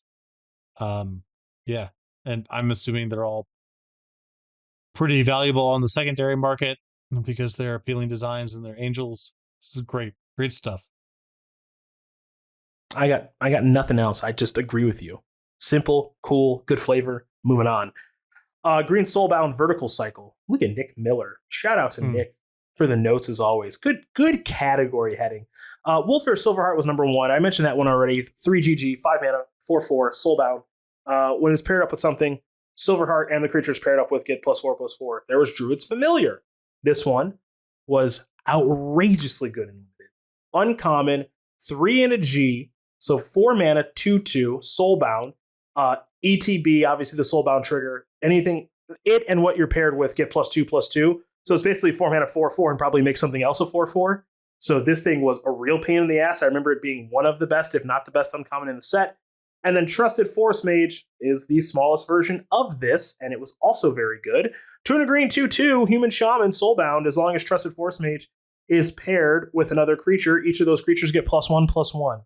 So you get big, bigger, and biggest. What do you think about this cycle? Yeah, this is cool. Again, good for conveying tone, good structure, defines Soulbound as being, a green thing in the set. It's, it's good. This is one of those times where it's simple, but it feels effective to me. Yeah. It's not all going to be rocket science. Yeah. And that's the thing I actually kind of like about it. Yeah. All right, we got mirrored pairs, second to last cycle. All right, let's see if I can find Moonlight Geist. Feels like a white card to me. All right, so Moonlight Geist is 2 and a white, 3 mana, 2/1, flying. You can pay 3 and a black, prevent all combat damage that would be dealt to and dealt by Moonlight Geist this turn. And then there was Searchlight Geist, which feels blue to me. And it, maybe it's black. I would apologize, but I'm not sorry. No, who cares? It's an uncommon from a set 10 years ago. Just here we go. You might be wrong. 2 and a B, 2 and a B, 2/1, flying. 3 and a B. Searchlight Geist gains Death Touch until end of turn. So you see, there's a Moonlight Geist and a Searchlight Geist. There's a white one and a black one. It's called Mirror Pairs. You get it. Mm-hmm. There are a couple of these, but I'm not going to go over all of them because I don't really think there's a need to go over all of them. More so, what do you think of doing mirrored pairs across 2 colors like this? Because this is really kind of the first time it's come up in the podcast. I think it makes some sense to do in a set like Avacyn Restored, where you're trying to really hammer home this angel versus demon paradigm. And in a lot of sort of, tropes or stories or whatever, angels and demons are sort of like mirrored pairs. Like it's like a yin and yang sort of thing. So it makes a lot of sense to explore designs that sort of show one side versus the other, or this is the way that white does this thing versus the way that black does this thing. And in this case, like both of these designs are pretty innocuous on their own. Like even if you don't know what the set's about, or it's maybe a little lost on you, it's not ruining anyone's time. So I think these are good in small doses. A little bit of upside doesn't really do any harm. Dope. Last one, rare enemy color utility lands. We went over the 2 last week, Grim Backwoods and Vault of the Archangel, Golgari and Orzhov respectively. Now we finish off the cycle, and all 3 of these actually have seen some constructive play and other formats. We'll start with Alchemist Refuge. Taps are colorless. You could pay a green and a blue and tap it. You may cast non-land cards this turn as though they had flash. There is the Desolate Lighthouse. For you Splinter Twin fans out there, taps for colorless. You can pay 1, a blue and a red, and tap it to draw a card and discard a card. And then for you Amulet Titan fans out there, here's looking to you, Dom Harvey and Matt Dilks. Slayer Stronghold, tap for a colorless, so you can pay red and white and tap it. Target creature gets +2/+0 and gains vigilance and haste until end of turn. Get yourself a little Primeval Titan action going on there. We all know how that song and dance does go. So this completes the enemy colored utility land cycle here within this block. Your thoughts? I mean, you should definitely finish the cycle, I think. The structure of Avacyn Restored is not ideal. It's not like enemy color pairings are this like very natural thing, as opposed to the previous sets in the block where you had this like allied color pairing creature type matters thing that gave a little bit more definition for that sort of cycle. But I think you should, in spite of the weirdness, you should still do it. I think these are all pretty good. They've all seen play in standard formats. Some see play in modern, as I mentioned, with the Lighthouse and the Slayer Stronghold as well. So these ended up just being really good utility lands that you don't play a ton of. Slayer Stronghold generally a 1-of, sometimes a 2-of. Same thing can be said about Lighthouse, but just pretty good cards that fill out a cycle, and I'm okay with that. Yeah. So, with that in mind, dude, that's it for the cycles. That's it. Pretty quick, all told. Yeah. You know, these newer sets, they don't have a ton of cycles, or at least in this block, they didn't. So that means that we're taking our next break. And what that means is when we come back, we're giving out awards. It's award show time. See you soon. Taking a quick break from the podcast to let you know that if you are looking to sell your Magic the Gathering cards, it has never been easier. And with a 30% store credit bonus and the fastest turnaround time in the industry, there is no reason, I say no reason, to sell to anyone else. Head over to StarCityGames.com/sell, SELL. You can find the multiple ways to be able to sell your cards to us. One, you can check our buy list, find the prices that you like, dislike. If you want to sell some cards that way, do it to it. You can ship your cards to us. We'll price them out for you. You can tell us if you're happy with that price. If not, we'll move forward that way. You can come directly to us in Roanoke, Virginia at the Star City Comics and Games. It used to be the Star City Game Center, but now it's Star City Comics and Games, a little rebrand there. We can sit down with you, price out your cards, all that jazz. Or, and this is the big one, if you have over 500,000 cards, that's a lot of Magic cards, or own a store and you want to sell some of your bulk, clear out some space there, well, guess what? We can come to you. More information over at StarCityGames.com/sell, SELL. And with that, back to the pod. All right, everybody. It's time. We are back. Award show as we are humming through this podcast today. Let's see how Avacyn Restored graded out. Who's winning what? I got our Oko Thief of Crowns award for best card in the set as always. The nominees are plentiful. Okay, here we go. Entreat the Angels. Restoration Angel, first mention. Silverblade Paladin, Terminus. Tameo the Moon Sage, Temporal Mastery. Griselbrand. Bonfire of the Damned, Craterhoof Behemoth, Cavern of Souls. Oh, man, that is a list. Right? That's a lot of good cards. That's a list right there. I mean, I guess my answer would be Cavern or Griselbrand. Those are my two. I think it's one of the two. I think Restoration Angel comes in a clean third place here. Well, I don't know, actually, because Terminus is really freaking good, too. Standard level play, there's a very good chance in your average standard format that Bonfire would be the best card of this bunch. It was insane as in standard format. Yeah, this is not an easy question to answer. Again, it really depends on what you value. But yeah, I guess 5 color plus everything's uncounterable land is pretty intense. I'll go with Cavern. I know that card, when that card got previewed, do you remember that? When that card got previewed?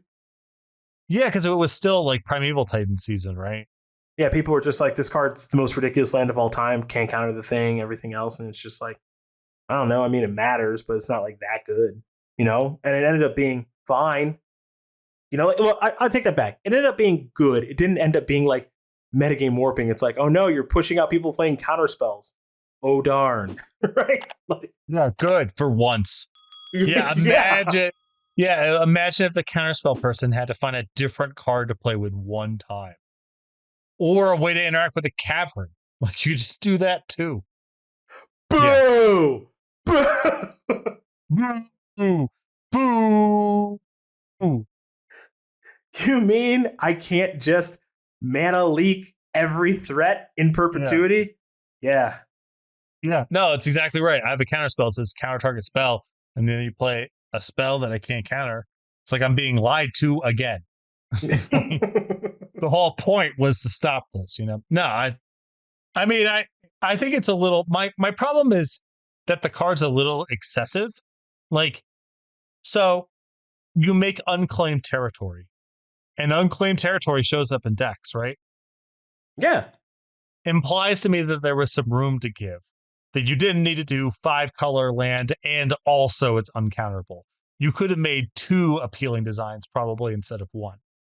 But that's a pretty small criticism in the scheme of things. Okay, so let's dive in. I'm going to have an interesting conversation with you right now. Griselbrand. Right? Yeah. So this is a card that I remember when this came out, right? People are like, this is ridiculous. Just go straight into Reanimator and Legacy. And people are just going to try to break it. And it's just going to be way out of bounds. It's, you know, it's necromancy on a stick, lifelink, gain life back, get, you know, do it again. This is so stupid. It never happened insofar as it never got banned. It never hit the high ceiling and the peak that everyone thought it was going to. And trust me, plenty have tried Goryo's Vengeance, various Reanimator strategies across many formats. You know, obviously there's been, for the past, I can't believe this because this set's almost 10 years old, over its 9-ish year lifespan. It's not like Griselbrand is bad, but it never hit the, oh yeah, we got to ban this thing right now. And that is interesting to me. What are your thoughts on like taking a gamble with this kind of card, the upside, the downside, everything, and how it's played out over its almost 10-year history? This rules, and part of the reason is the stuff that you're talking about, Griselbrand facilitating, Reanimate, Goryo's Vengeance. You should want to have really powerful backstops against that stuff anyway, independent of Griselbrand. Even if the best thing is Iona or, you know, name the thing, whatever the creature is. Those decks can be really fast, really explosive, really hard to interact with, produce games that end on turn 1 effectively. You should be making surgical extractions and Tormod scripts in that world regardless. So what does it matter if it's Griselbrand versus the next best thing? The upside is that it's an extremely evocative design that's like super appealing, and like has also shown up in some decks that just like cast it sometimes. So, you know, it's not no risk. It is a better reanimation target than anything else, because once you do it, and typically it kind of doesn't matter if your opponent's like next best wave of resistance is good enough, if that makes sense. Like there's a lot of time you can pull off a reanimate and your opponent has a Caracas or a Swords to Plowshares that does work some amount of the time. And that shit just doesn't work with Griselbrand because you're just like, draw 14, okay, do it again. So it's not no risk. But in terms of like, is this a bad bet? I don't think so. You should be stopping the stuff that is good with this anyway, with other cards. It's always been interesting to me, you know, now we live in a world where people are calling for bannings left and right, and it's frustrating for a myriad of reasons, some of which we touched on at the beginning of this podcast. But this was a card in Griselbrand that people were like fully expecting. It's like, okay, so this is going to get cracked, and this is going to have to go, so we have to play with it as much as we can, as long as we can. And you and I, this is the era where we basically started covering events for close to a decade. And to my recollection, and you can correct me if I'm wrong, even though I think I have the better memory of the two of us, At no point was I like, that card's got to go. Like, it never overperformed in a way that was like, and heck, you even played Reanimator. You played Reanimator Legacy for a while. You were loving that Rakdos Reanimator deck. And at no point was it like, gotta go. Because whether or not it's Griselbrand or the next best thing doesn't matter against Force of Negation, Surgical Extraction. Like, there's a million cards, right? It's just a million cards that fight this sort of thing. Just an interesting little tidbit, that's all. Just the thing I was thinking about when I was looking at the show notes. I was like, yeah, forgot this card was in this set. Could be the best card in the set. I'm not convinced that it is.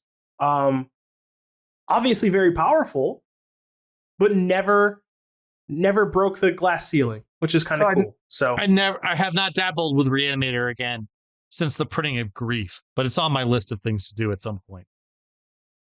Yeah, you'll get around to it. I played with Unmask. Can you imagine Grief? It's like, what if Unmask could just be reanimated too? So I think I can figure something out with that for sure. Well, as someone who's had the displeasure of playing against Grief in Modern a decent amount, it's a powerful card. And yet it's not one of Modern's best things to do, which is also fairly humorous. So, because Unmasking, playing Unmask is not that good at the baseline unless you're killing your opponent on turn one. And that's not an easy thing to do in Modern. So, yeah. I mean, I think the Living End deck is pretty good, but it's not like outrageous or anything. And a lot of the sideboard cards are still really good against it, just like they are in Legacy. Let's take a look at Carnival of Souls Award for worst card in the set. So, like the Oko Thief of Crowns Award, we have a lot of nominees here. So here we go. Commander's Authority. 4 and a white. So 5 mana aura. Enchant creature has, at the beginning of your upkeep, put a 1/1 white human creature token onto the battlefield. It's a slow way to do it. Oh, God. All right, let's dig in. Arcane Melee. 4 and a blue. So 5 mana enchantment. Instant and sorcery spells cost 2 less to cast. Symmetrical? Sick. Yeah. Okay.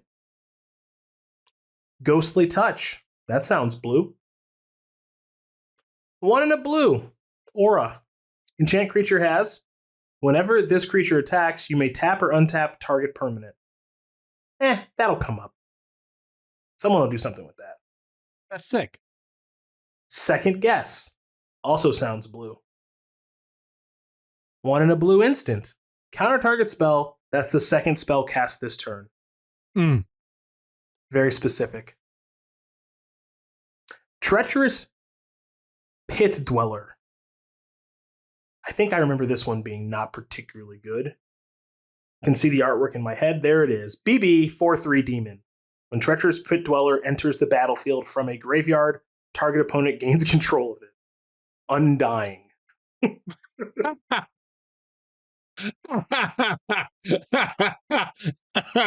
You were reading it, I was like, where's the punchline? That sounds, it's like, whatever. How does that come up? Oh, all the time. Okay. Never mind. That's the point. Okay. That's a tough card. Okay. That might win. Let's see. Dual Casting. 1 and a red aura. Enchant creature has red. Tap it. Copy target instant or sorcery spell you control. You may choose new targets for the copy. No way that's the worst card. That card could actually be good. Yeah. Do things. Let's see. Grounded. That card sounds green. Okay. 1 and a green aura. Enchanted creature loses flying. I mean, that's a tough way to slow down an angel, but you got to do what you got to do sometimes. And then Angel's Mercy. That card sounds white. Let's see what we got here. 2 dub instant, you gain 7 life. That feels like a reprint to me. I'm going to go with the Pit Dweller. I got to give it to Enchanted Creature Loses Flying. You're grounded.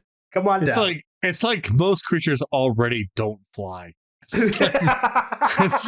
It's not really that useful, you know? But there's angels in the set. We got to shut them down. Also, you don't understand. Magic gives you Plummet on the house. That's like a free card you get in your arena account or whatever. It's not like green is really straining to engage with flyers specifically. All right, we got the Doomblade Award for best role player in the set.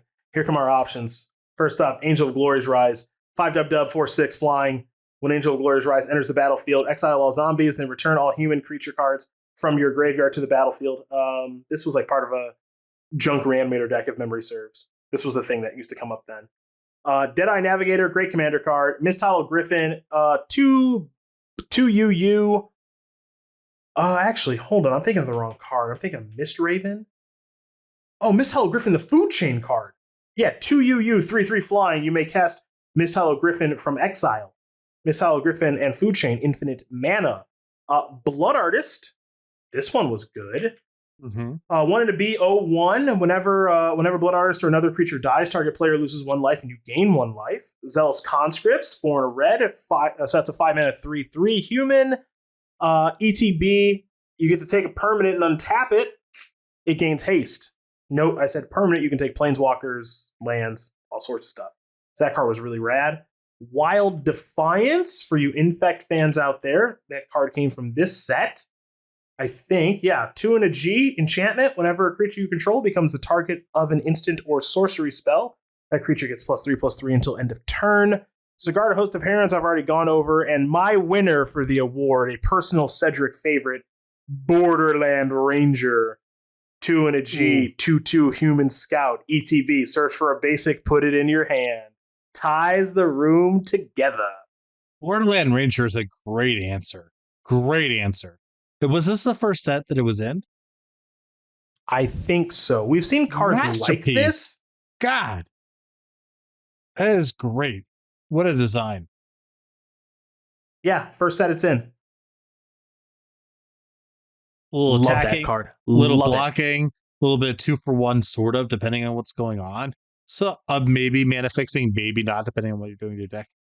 Mm-hmm. What a great design. So I good. know, man. I So love good. Borderland Ranger so much. What's this do? Oh, well, okay, so technically this isn't the first one of these we've seen because Civic Wayfinder was in Ravnica.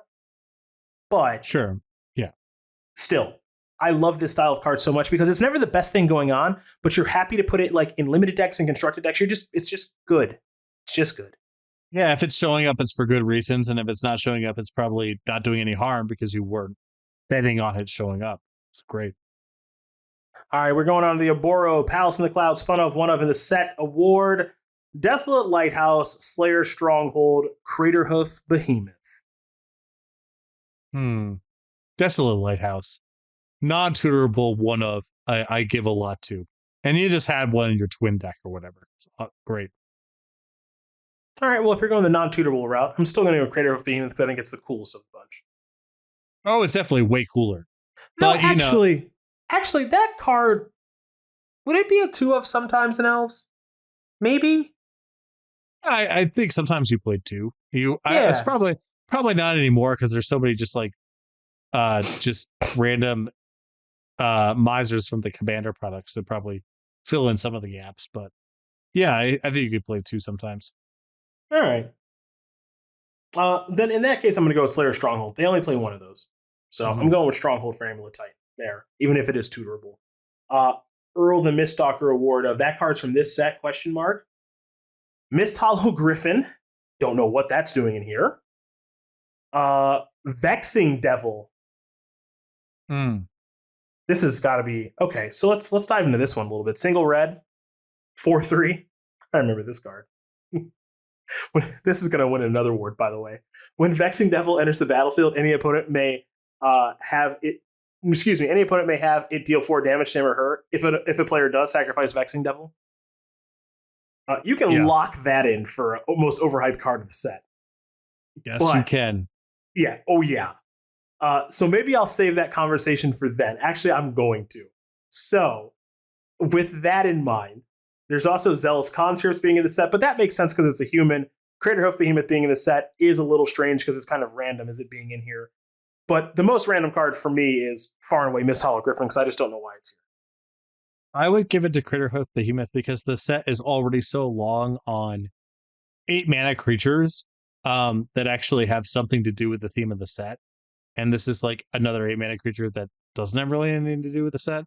So it's like, why wouldn't you save this for another file that could use an 8 mana design and just put in, a Lotus Cobra or whatever, just something cheap and generically useful.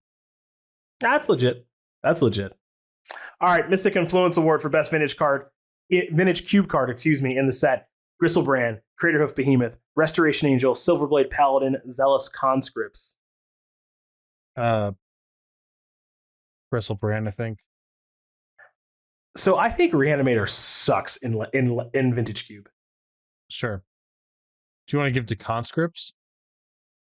I kind of want to give it to the Hoof because like there's Natural Order, there's Zenith, there's a bunch of ways to find it. There's Cradle. It's the best top end green threat in most top end green decks. I'm sorry, I can't fuck with the green cards at Vintage Cube. Hang on. I'm not about that. I think the green decks mostly suck in Vintage Cube. But that doesn't give me a strong argument because if I think the Reanimator decks suck, I can't pick Griselbrand. In the same way, if I think the green decks suck, I can't pick Behemoth. I don't like the green decks at all. No, I don't either. Why would you ever do that? Yeah. It's like, what's the major draw of green in high-powered formats, typically? Mana acceleration. The 20 best vintage cube cards are all generic mana acceleration. Like, why would you ever go out of your way to play a green deck? There's nothing there. That's why I never do. That is legitimately the exact reason why I never do. Oh, Llanowar Elves are Mana Vault. Which one should I take? Mana Vault again, even if I'm green. Okay. You do that enough times, you stop being interested in the green cards. I do. Okay, so I'm going to revise. I do think the answer is Griselbrand, even though I do not like drafting, or I don't like drafting that kind of strategy of Vintage Cube. I don't either. But I'm not taking a green card. Absolutely not. Vintage Cube is going to be back on Magic Online, I think, starting tomorrow. We're recording this on a Tuesday evening. I think it comes back to Magic Online tomorrow. And let me tell you, we're going to try to. We're going to try to break the 28 in a row streak. With forcing green? Stop. Forcing white again. See if we can get past 28, which is a completely unreasonable thing to even try to do, but I'm here for it. Yeah, you're on the doorstep already, so see that shit through. That's right. There we go. There he is. All right, Char Rumbler Award for weirdest card in the set. Mist Hollow Griffin is one. We've already talked about that. Combo with Food Chain. Weird card in a general sense. Stolen Goods. What color do you think that card is? Either blue or black. All right, let's check. Blue. Good call. Yeah. 3 and a blue, sorcery. Target opponent exiles cards from the top of his or her library until he or she exiles a non-land card. Until end of turn, you may cast that card without paying its mana cost. Yeah, that's not going to come up much because the initial spell costs a lot to cast.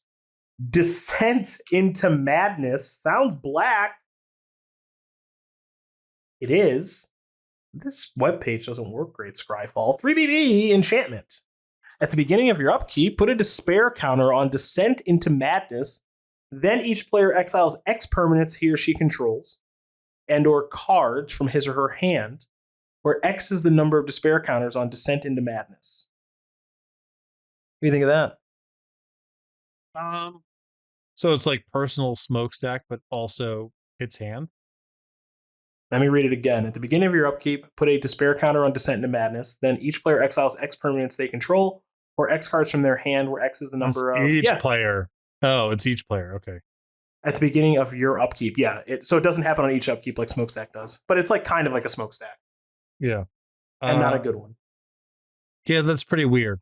Smokestack that also cares about hand is a little hard to muddle through turn after turn. Lastly is Tyrant of Discord. That feels like a red card to me. All right, 4 RRR, 7/7 Elemental. When Tyrant of Discord enters the battlefield, target opponent chooses a permanent he or she controls at random and sacrifices it.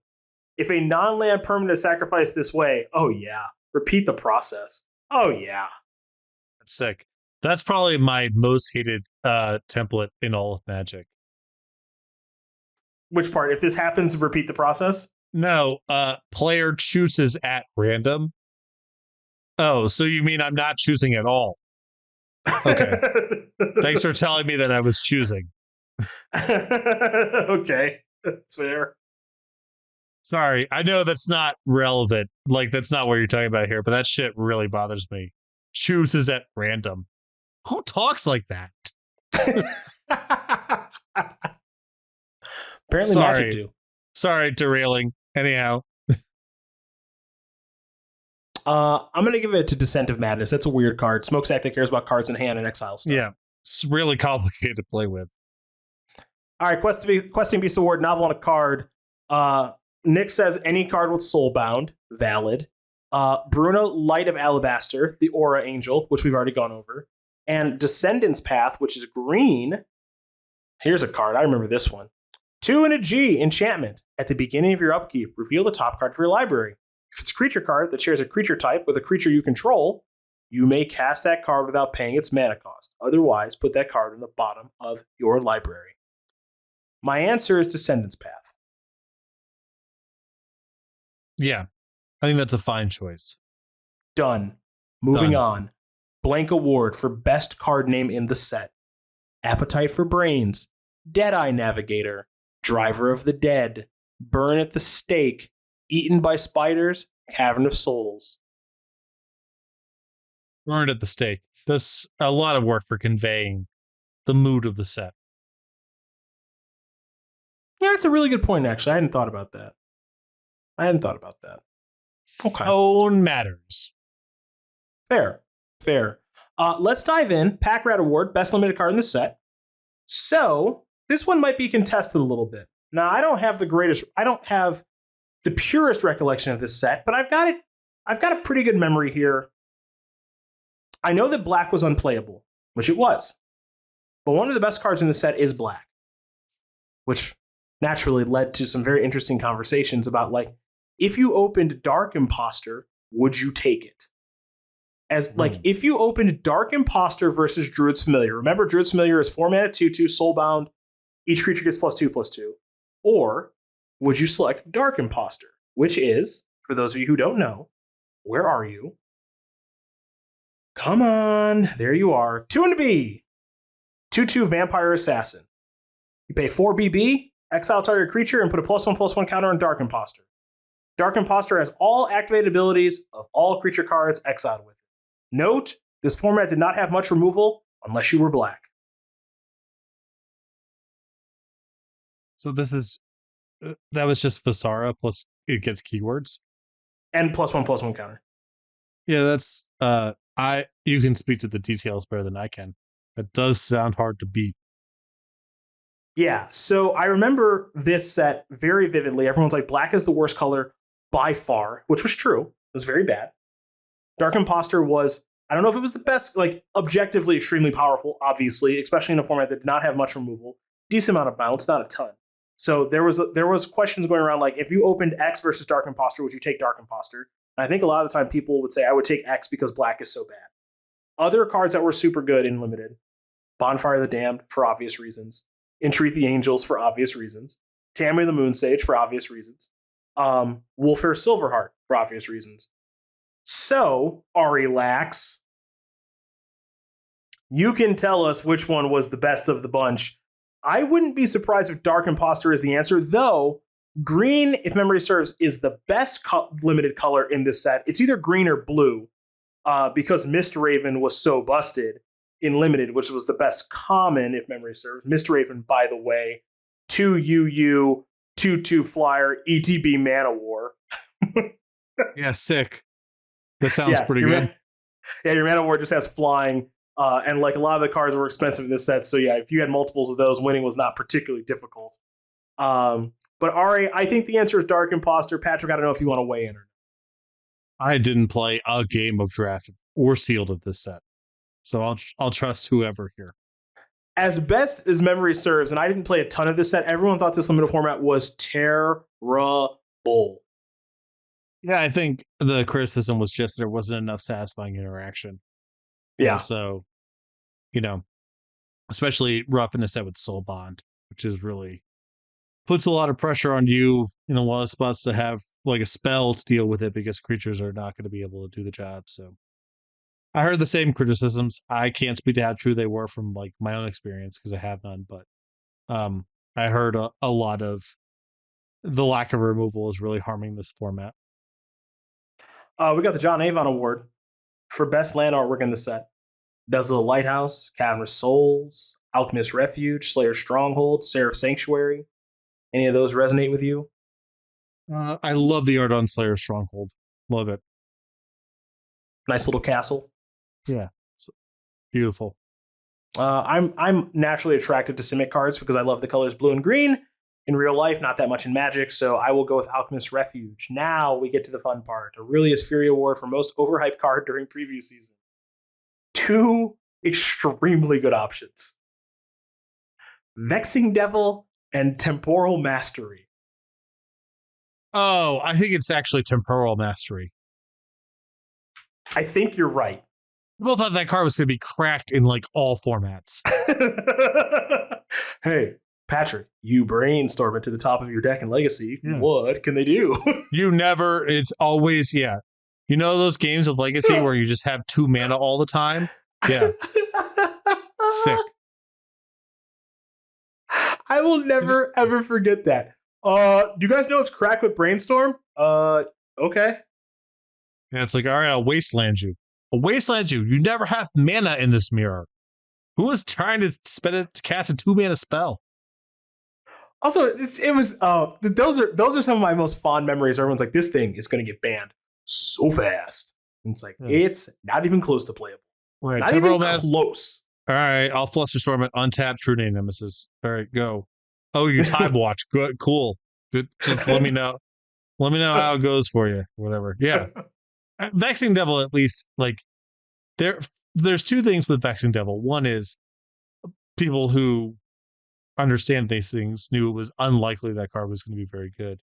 And 2, it actually has gotten played a little bit. I've played it in a Grand Prix. Yeah, if you're playing an aggressive deck with like Experiment 1 or just some creature synergies, it's like fine. You know, it's probably not good enough to play anymore. There's just so many more powerful cards. But it had a moment where it was like, yeah, this is a card people played sometimes. It's fine. Temporal Mastery, people thought it was going to be like banned in all formats, and it just has never been in a deck. Are you guys idiots? No. Did you test this? Are you guys idiots? All right. One group of us is, and we'll find out. All right. Okay. Let's do that experiment again. Now let's do that experiment again. I think as long as we've been doing this award, I think this might be just the winner in general for Aurelia's Fury Award. Like renaming the award. Right. It's a Time Walk for 2 mana. How could this be okay? I don't know. A number of reasons that are too complicated to explain all at once. That has to do with opportunity cost, sort of the volatile nature of time walks, and historically their timing sensitivity, because it's actually not that powerful to play it naked. At that point, you're just getting an explore some amount of the time. So the context matters a lot, et cetera, et cetera, et cetera. It's too hard to explain. It's just too hard to explain. Also, sometimes it's just in your fucking opening hand. Horrible. Just rotting away. Just hanging out. Just waiting for a moment that will never come. Whatever. Too complicated to explain. It's in your opening hand. It's going to be in your hand when you die. It's just not good. It's not good. Okay, Tarmogoyf Award for most underhyped card during previous season. Couple of options here. Crater of Behemoth, I think, is a solid one. Restoration Angel, I think people knew was going to be good. So I'm going to push back there a little bit in the notes. And, oh no, I just lost it. Hold on. Okay, the one that I would give the award to is Wolfir Silverheart. People didn't realize that card was just out of control good until it got a little too late, because it's just +8/+8 is just so much. Yeah, it's a lot of numbers. It was just so much that it was very good in the standard format for a while, where it was just like, yeah, you know, that's an 8/8. Other things a 7/7 now. Attack you. It's like, jeez. Yeah. I think that was a card. That was a card. Sorry to cut you off. That was a card that if you spec'd on back in the day, you won the game. think Silverheart's a great answer. I would go there. All right. You know what time it is? Normally, this is where I would go to StarCityGames.com and make you guess the most expensive card. But first, we got to wax poetic about one card that hasn't come up in this set yet. I got to get your game designer feel for it. It's Tybalt the Fiend-Blooded. Okay. Hasn't come up in the podcast a single time. No awards to show for it. Nothing. Wasn't overhyped. Wasn't underhyped. Not the best card in the set. Nothing. So here it is. For those that you don't know, because you're probably thinking the Tybalt that's actually good in Constructed Magic now. This is the original Tybalt. First 2-mana Planeswalker. RR. 2 loyalty. +1. Draw a card, then discard a card at random. -4. Tybalt the Fiend-Blooded deals damage equal to the number of cards in target player's hand to that player. -6. Gain control of all creatures until end of turn. Untap them. They gain haste until end of turn. So for a while in Magic, people were like, 3-mana Planeswalkers, cool, kind of a baseline. Do you think you could do 2-mana Planeswalkers? Very risky. Very risky to do 2-mana Planeswalkers. Might be too powerful. So Wizards, in my estimation, came in very low and said, we're going to try 2-mana Planeswalker for the first time, and here it is. Now, this card sucks. It's probably better that it does suck. But I'm curious about you, from your game designer mind, what's going on with this card? Good bet, bad bet. Does it even make sense to do and like have this be the first 2-mana Planeswalker and mostly be like a joke card?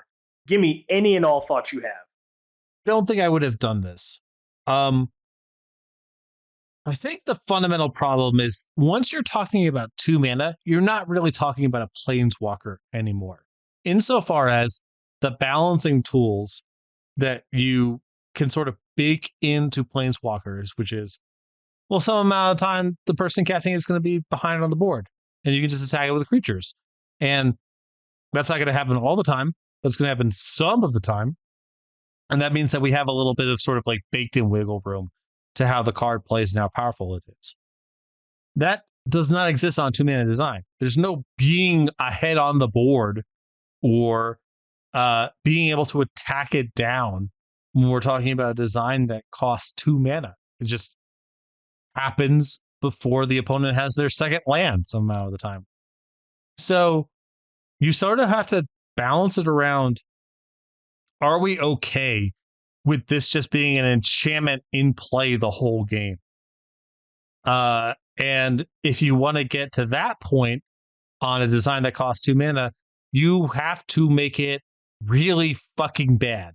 Like, that's just it. There's no other recourse. You have to give it a plus power that you don't want to do sometimes, and no other way to move it up. And like those kind of tools. So if you really want to do a 2-mana Planeswalker for the sake of doing it, I guess whatever, it's going to look like this or something very close to this. But I think 2 mana is just the line where you can't even really call it a Planeswalker anymore. It's closer to enchantment, and it has to be balanced accordingly. And that's just going to end up with a design that's not very appealing. And this one was not very appealing. So there you go. All right. You ready? Ready. It's time for the Resleevables' favorite game. Mm-hmm. Star City Games high-low. Patrick, what is the most expensive card in Avacyn Restored? I'll guess foil Cavern of Souls. Correct. Can you guess the other card that is tied for first in Avacyn Restored?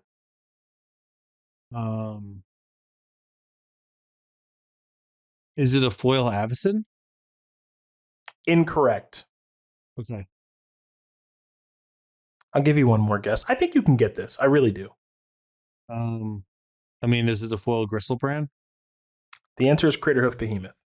Okay, that makes sense. Yeah, foil commander card, but also sees play and other stuff. Now, Cavern of Souls and Craterhoof Behemoth are tied for first. What do you think the price is? $200. Very close. $175. Cool. Very close. Pretty good job by you. I knew Cavern had been reprinted at least one time, so couldn't have been that expensive. But. Okay. Yeah, Griselbrand was a promo for a while, so that's why I think it's just dirt cheap now. Right. Yeah, so foil Griselbrand, excuse me. From I remember those. Those were the pre-marked ones, right? They were like curled out of the gate. I don't remember that, but it sounds like you do remember that. Do you remember those fucking foil figure destinies that were just? I do. What did King say? The cards were doing push-ups. Yeah. Yeah. Those things were doing. They were so warped. If they are the most marked cards I've ever seen in my entire life. Those figures were so bad. That's an all-time line. All-time line by the King. Yeah, the cards were doing push-ups. Alrighty, let's close her down. What card won the set? Griselbrand. Such a badass design. Actually shows up. It's icon.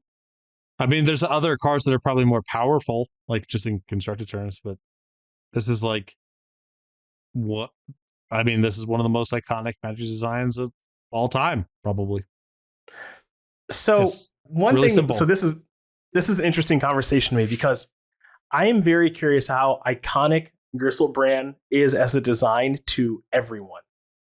Here's why I say that. For us competitive gamers like you and I, obviously an iconic design. Shows up in Cube, shows up in older formats, blah, blah, blah.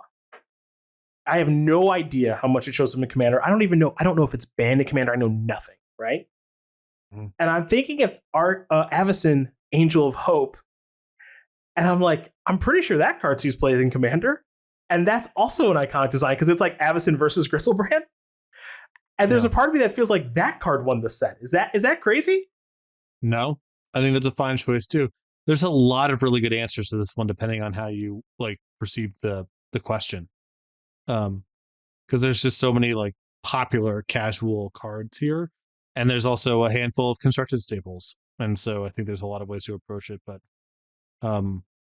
yeah, I wouldn't be shocked if, at least within certain segments, if Avacyn was actually more iconic than Griselbrand. But I think there's enough competitive and casual heat on Griselbrand to make that the one. So this is where things get really fun to me, because as I'm thinking about how we would grade the set, I normally let you go first, but I'm going to go first this time. I think this set is like an A-. I think Miracle is dope. It's not perfect, but it's dope. I think that Soulbound is dope. As we went through the award show, I just kept going, man, there's a lot of iconic cards for like constructed and commander. So this set randomly hits a lot of different audiences across a lot of different formats. And then I was just kind of thinking, yeah, the limited format was bad, but if that's the biggest sin of the format, it just kind of is what it is and you can move on. But I remember this set being like kind of like bashed on when it came out. And now that I'm looking at it 9 years later, I'm going, I don't know, I think they did a pretty damn good job with this thing, actually. So I'm like A-, I guess. I don't know if I want to give it the full A, but I don't think I want to give it a B+. I'm going to go A-. What do you think here? I think I give this set a B. Solid B. Okay. A lot of really good stuff going on here. I think the set is I can't speak to it personally, but if I'm sort of trusting the opinions of people that I trust in these matters, all of whom have told me the draft format was really bad, and for the same reasons, I'm willing to just believe that is true. And additionally, I think the set could have stood to have a few more cheap designs at the expense of some of the expensive ones. I think the set is a little bit long on, I know it's wild to say this, I typically wouldn't, but a little bit long on Baneslayers, and could just use a couple of like appealing cards that cost 1, 2, or 3 mana. So those are some strikes, but the flavor is great. The mechanics are great. There's a bunch of just like awesome singular designs here. And it's like stood the test of time. I don't know. As time goes on, and like, did it draft well matters so much less than are there cards that are appealing that you think about for competitive player commander, and the set grades out super well there. A lot of hits and like no disasters. I like it. I really do. And I'm such a Miracles guy. Oh, I'm such a Miracles guy. I am dying for it to come back. Or at the very least, if there is a Miracles Secret Lair product, then I apologize for me being stupid, but I feel like there isn't one because I feel like I would have remembered it. But man, I mean, that's just, give me Bonfire, Temporal Mastery, Terminus, and some other Miracle, I guess, or two with cool artwork and just jam them into a Secret Lair. And I'm in for it. There's no question there's a lot of design space left. And I think there's a lot of positives about the mechanic too. So hopefully they'll get another shot at some point. All right. Next week, looking ahead, we are still staying in the Innistrad world, and we are going to, come on, Outlook, Shadows over Innistrad. Okay. Been a minute. Miller's got my notes. I'm trying to remember at least one mechanic from this set. I really don't remember any. So seeing if there's anything for us to look forward to or prepare to bash on. Oh man, Nick. Oh boy, there's a lot of events. There's GPs, PTs, and then opens. Yeah, SCG Tour, man. Yeah, I know. I was there. Okay. Investigate, Delirium, Skulk, double-faced cards. Okay. I'm an Investigate guy, so that should be kind of interesting. That's a little preview of things to look forward to next week. Basketball season is back. Any parting words for our audience before we get out of here? Try to get the Broncos plus 3.5 while you still can. It's gonna be a bloodbath. Come on. Gonna be a bloodbath on the shores of Lake Erie in a few nights. So you're gonna want to make sure that you get a little skin in that game. I'm just gonna be honest with the audience here. This is painful. I got it in early at Broncos plus 4 for a lot. Ooh, good for you. Yeah, I got a lot. I only got a nibble of 3.5. Only a nibble. You know me, I eat pretty light. I eat, 12 courses very late each course. Yeah. And I eat heavy 12 courses. So that's a me thing. That's a thing that I have to, just come to terms with. But I think we are going to get our ass kicked here in Cleveland. Well, I don't live in Cleveland, but I think my Browns are going to get their ass kicked. And, I'll say this. You're the points guy? That might be your nickname now. Just points guy. Points guy. Yeah. And that's already like a thing that's kind of taken in the airline industry because there is a points guy, but you just might be the points guy because you love points and it just feels like you never lose and you take the points. But I do you're love just the points guy. I know you do. Points. I know you do. And so points guy, I'm also points guy this week, at least on Thursday, and I'm feeling really good about it. Yeah. I mean, the Broncos are no prize. I can tell you that, but the Browns are missing like their 5 best offensive players or whatever. Why would that matter? I just got a bad feeling about, the first time Von Miller makes contact with Baker. I think it's going to be really bad. I guess there's one final thing too for those sports betting fans. If you hate sports betting, you can turn this off right now. But for those of you who love it, points guy, there are 3 spreads over 10 points this week. I know you love points. Well, you know me.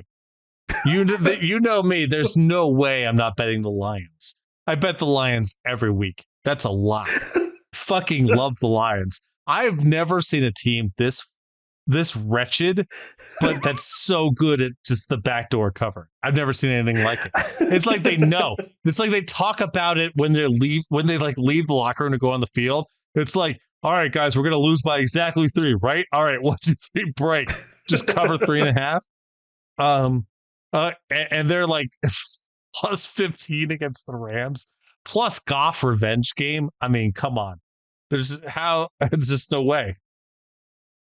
I'm looking at Lions plus 15, Texans plus 17.5 in Arizona. A little gun shy about the Texans. I did have them plus 17 when the Bills beat them 1,000,000 to 0.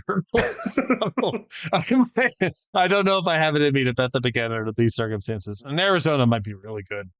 I'll warn you that in all of my teasers this past week, I had Texans teased up to plus 18. Not even close. Yeah, they were extremely dead.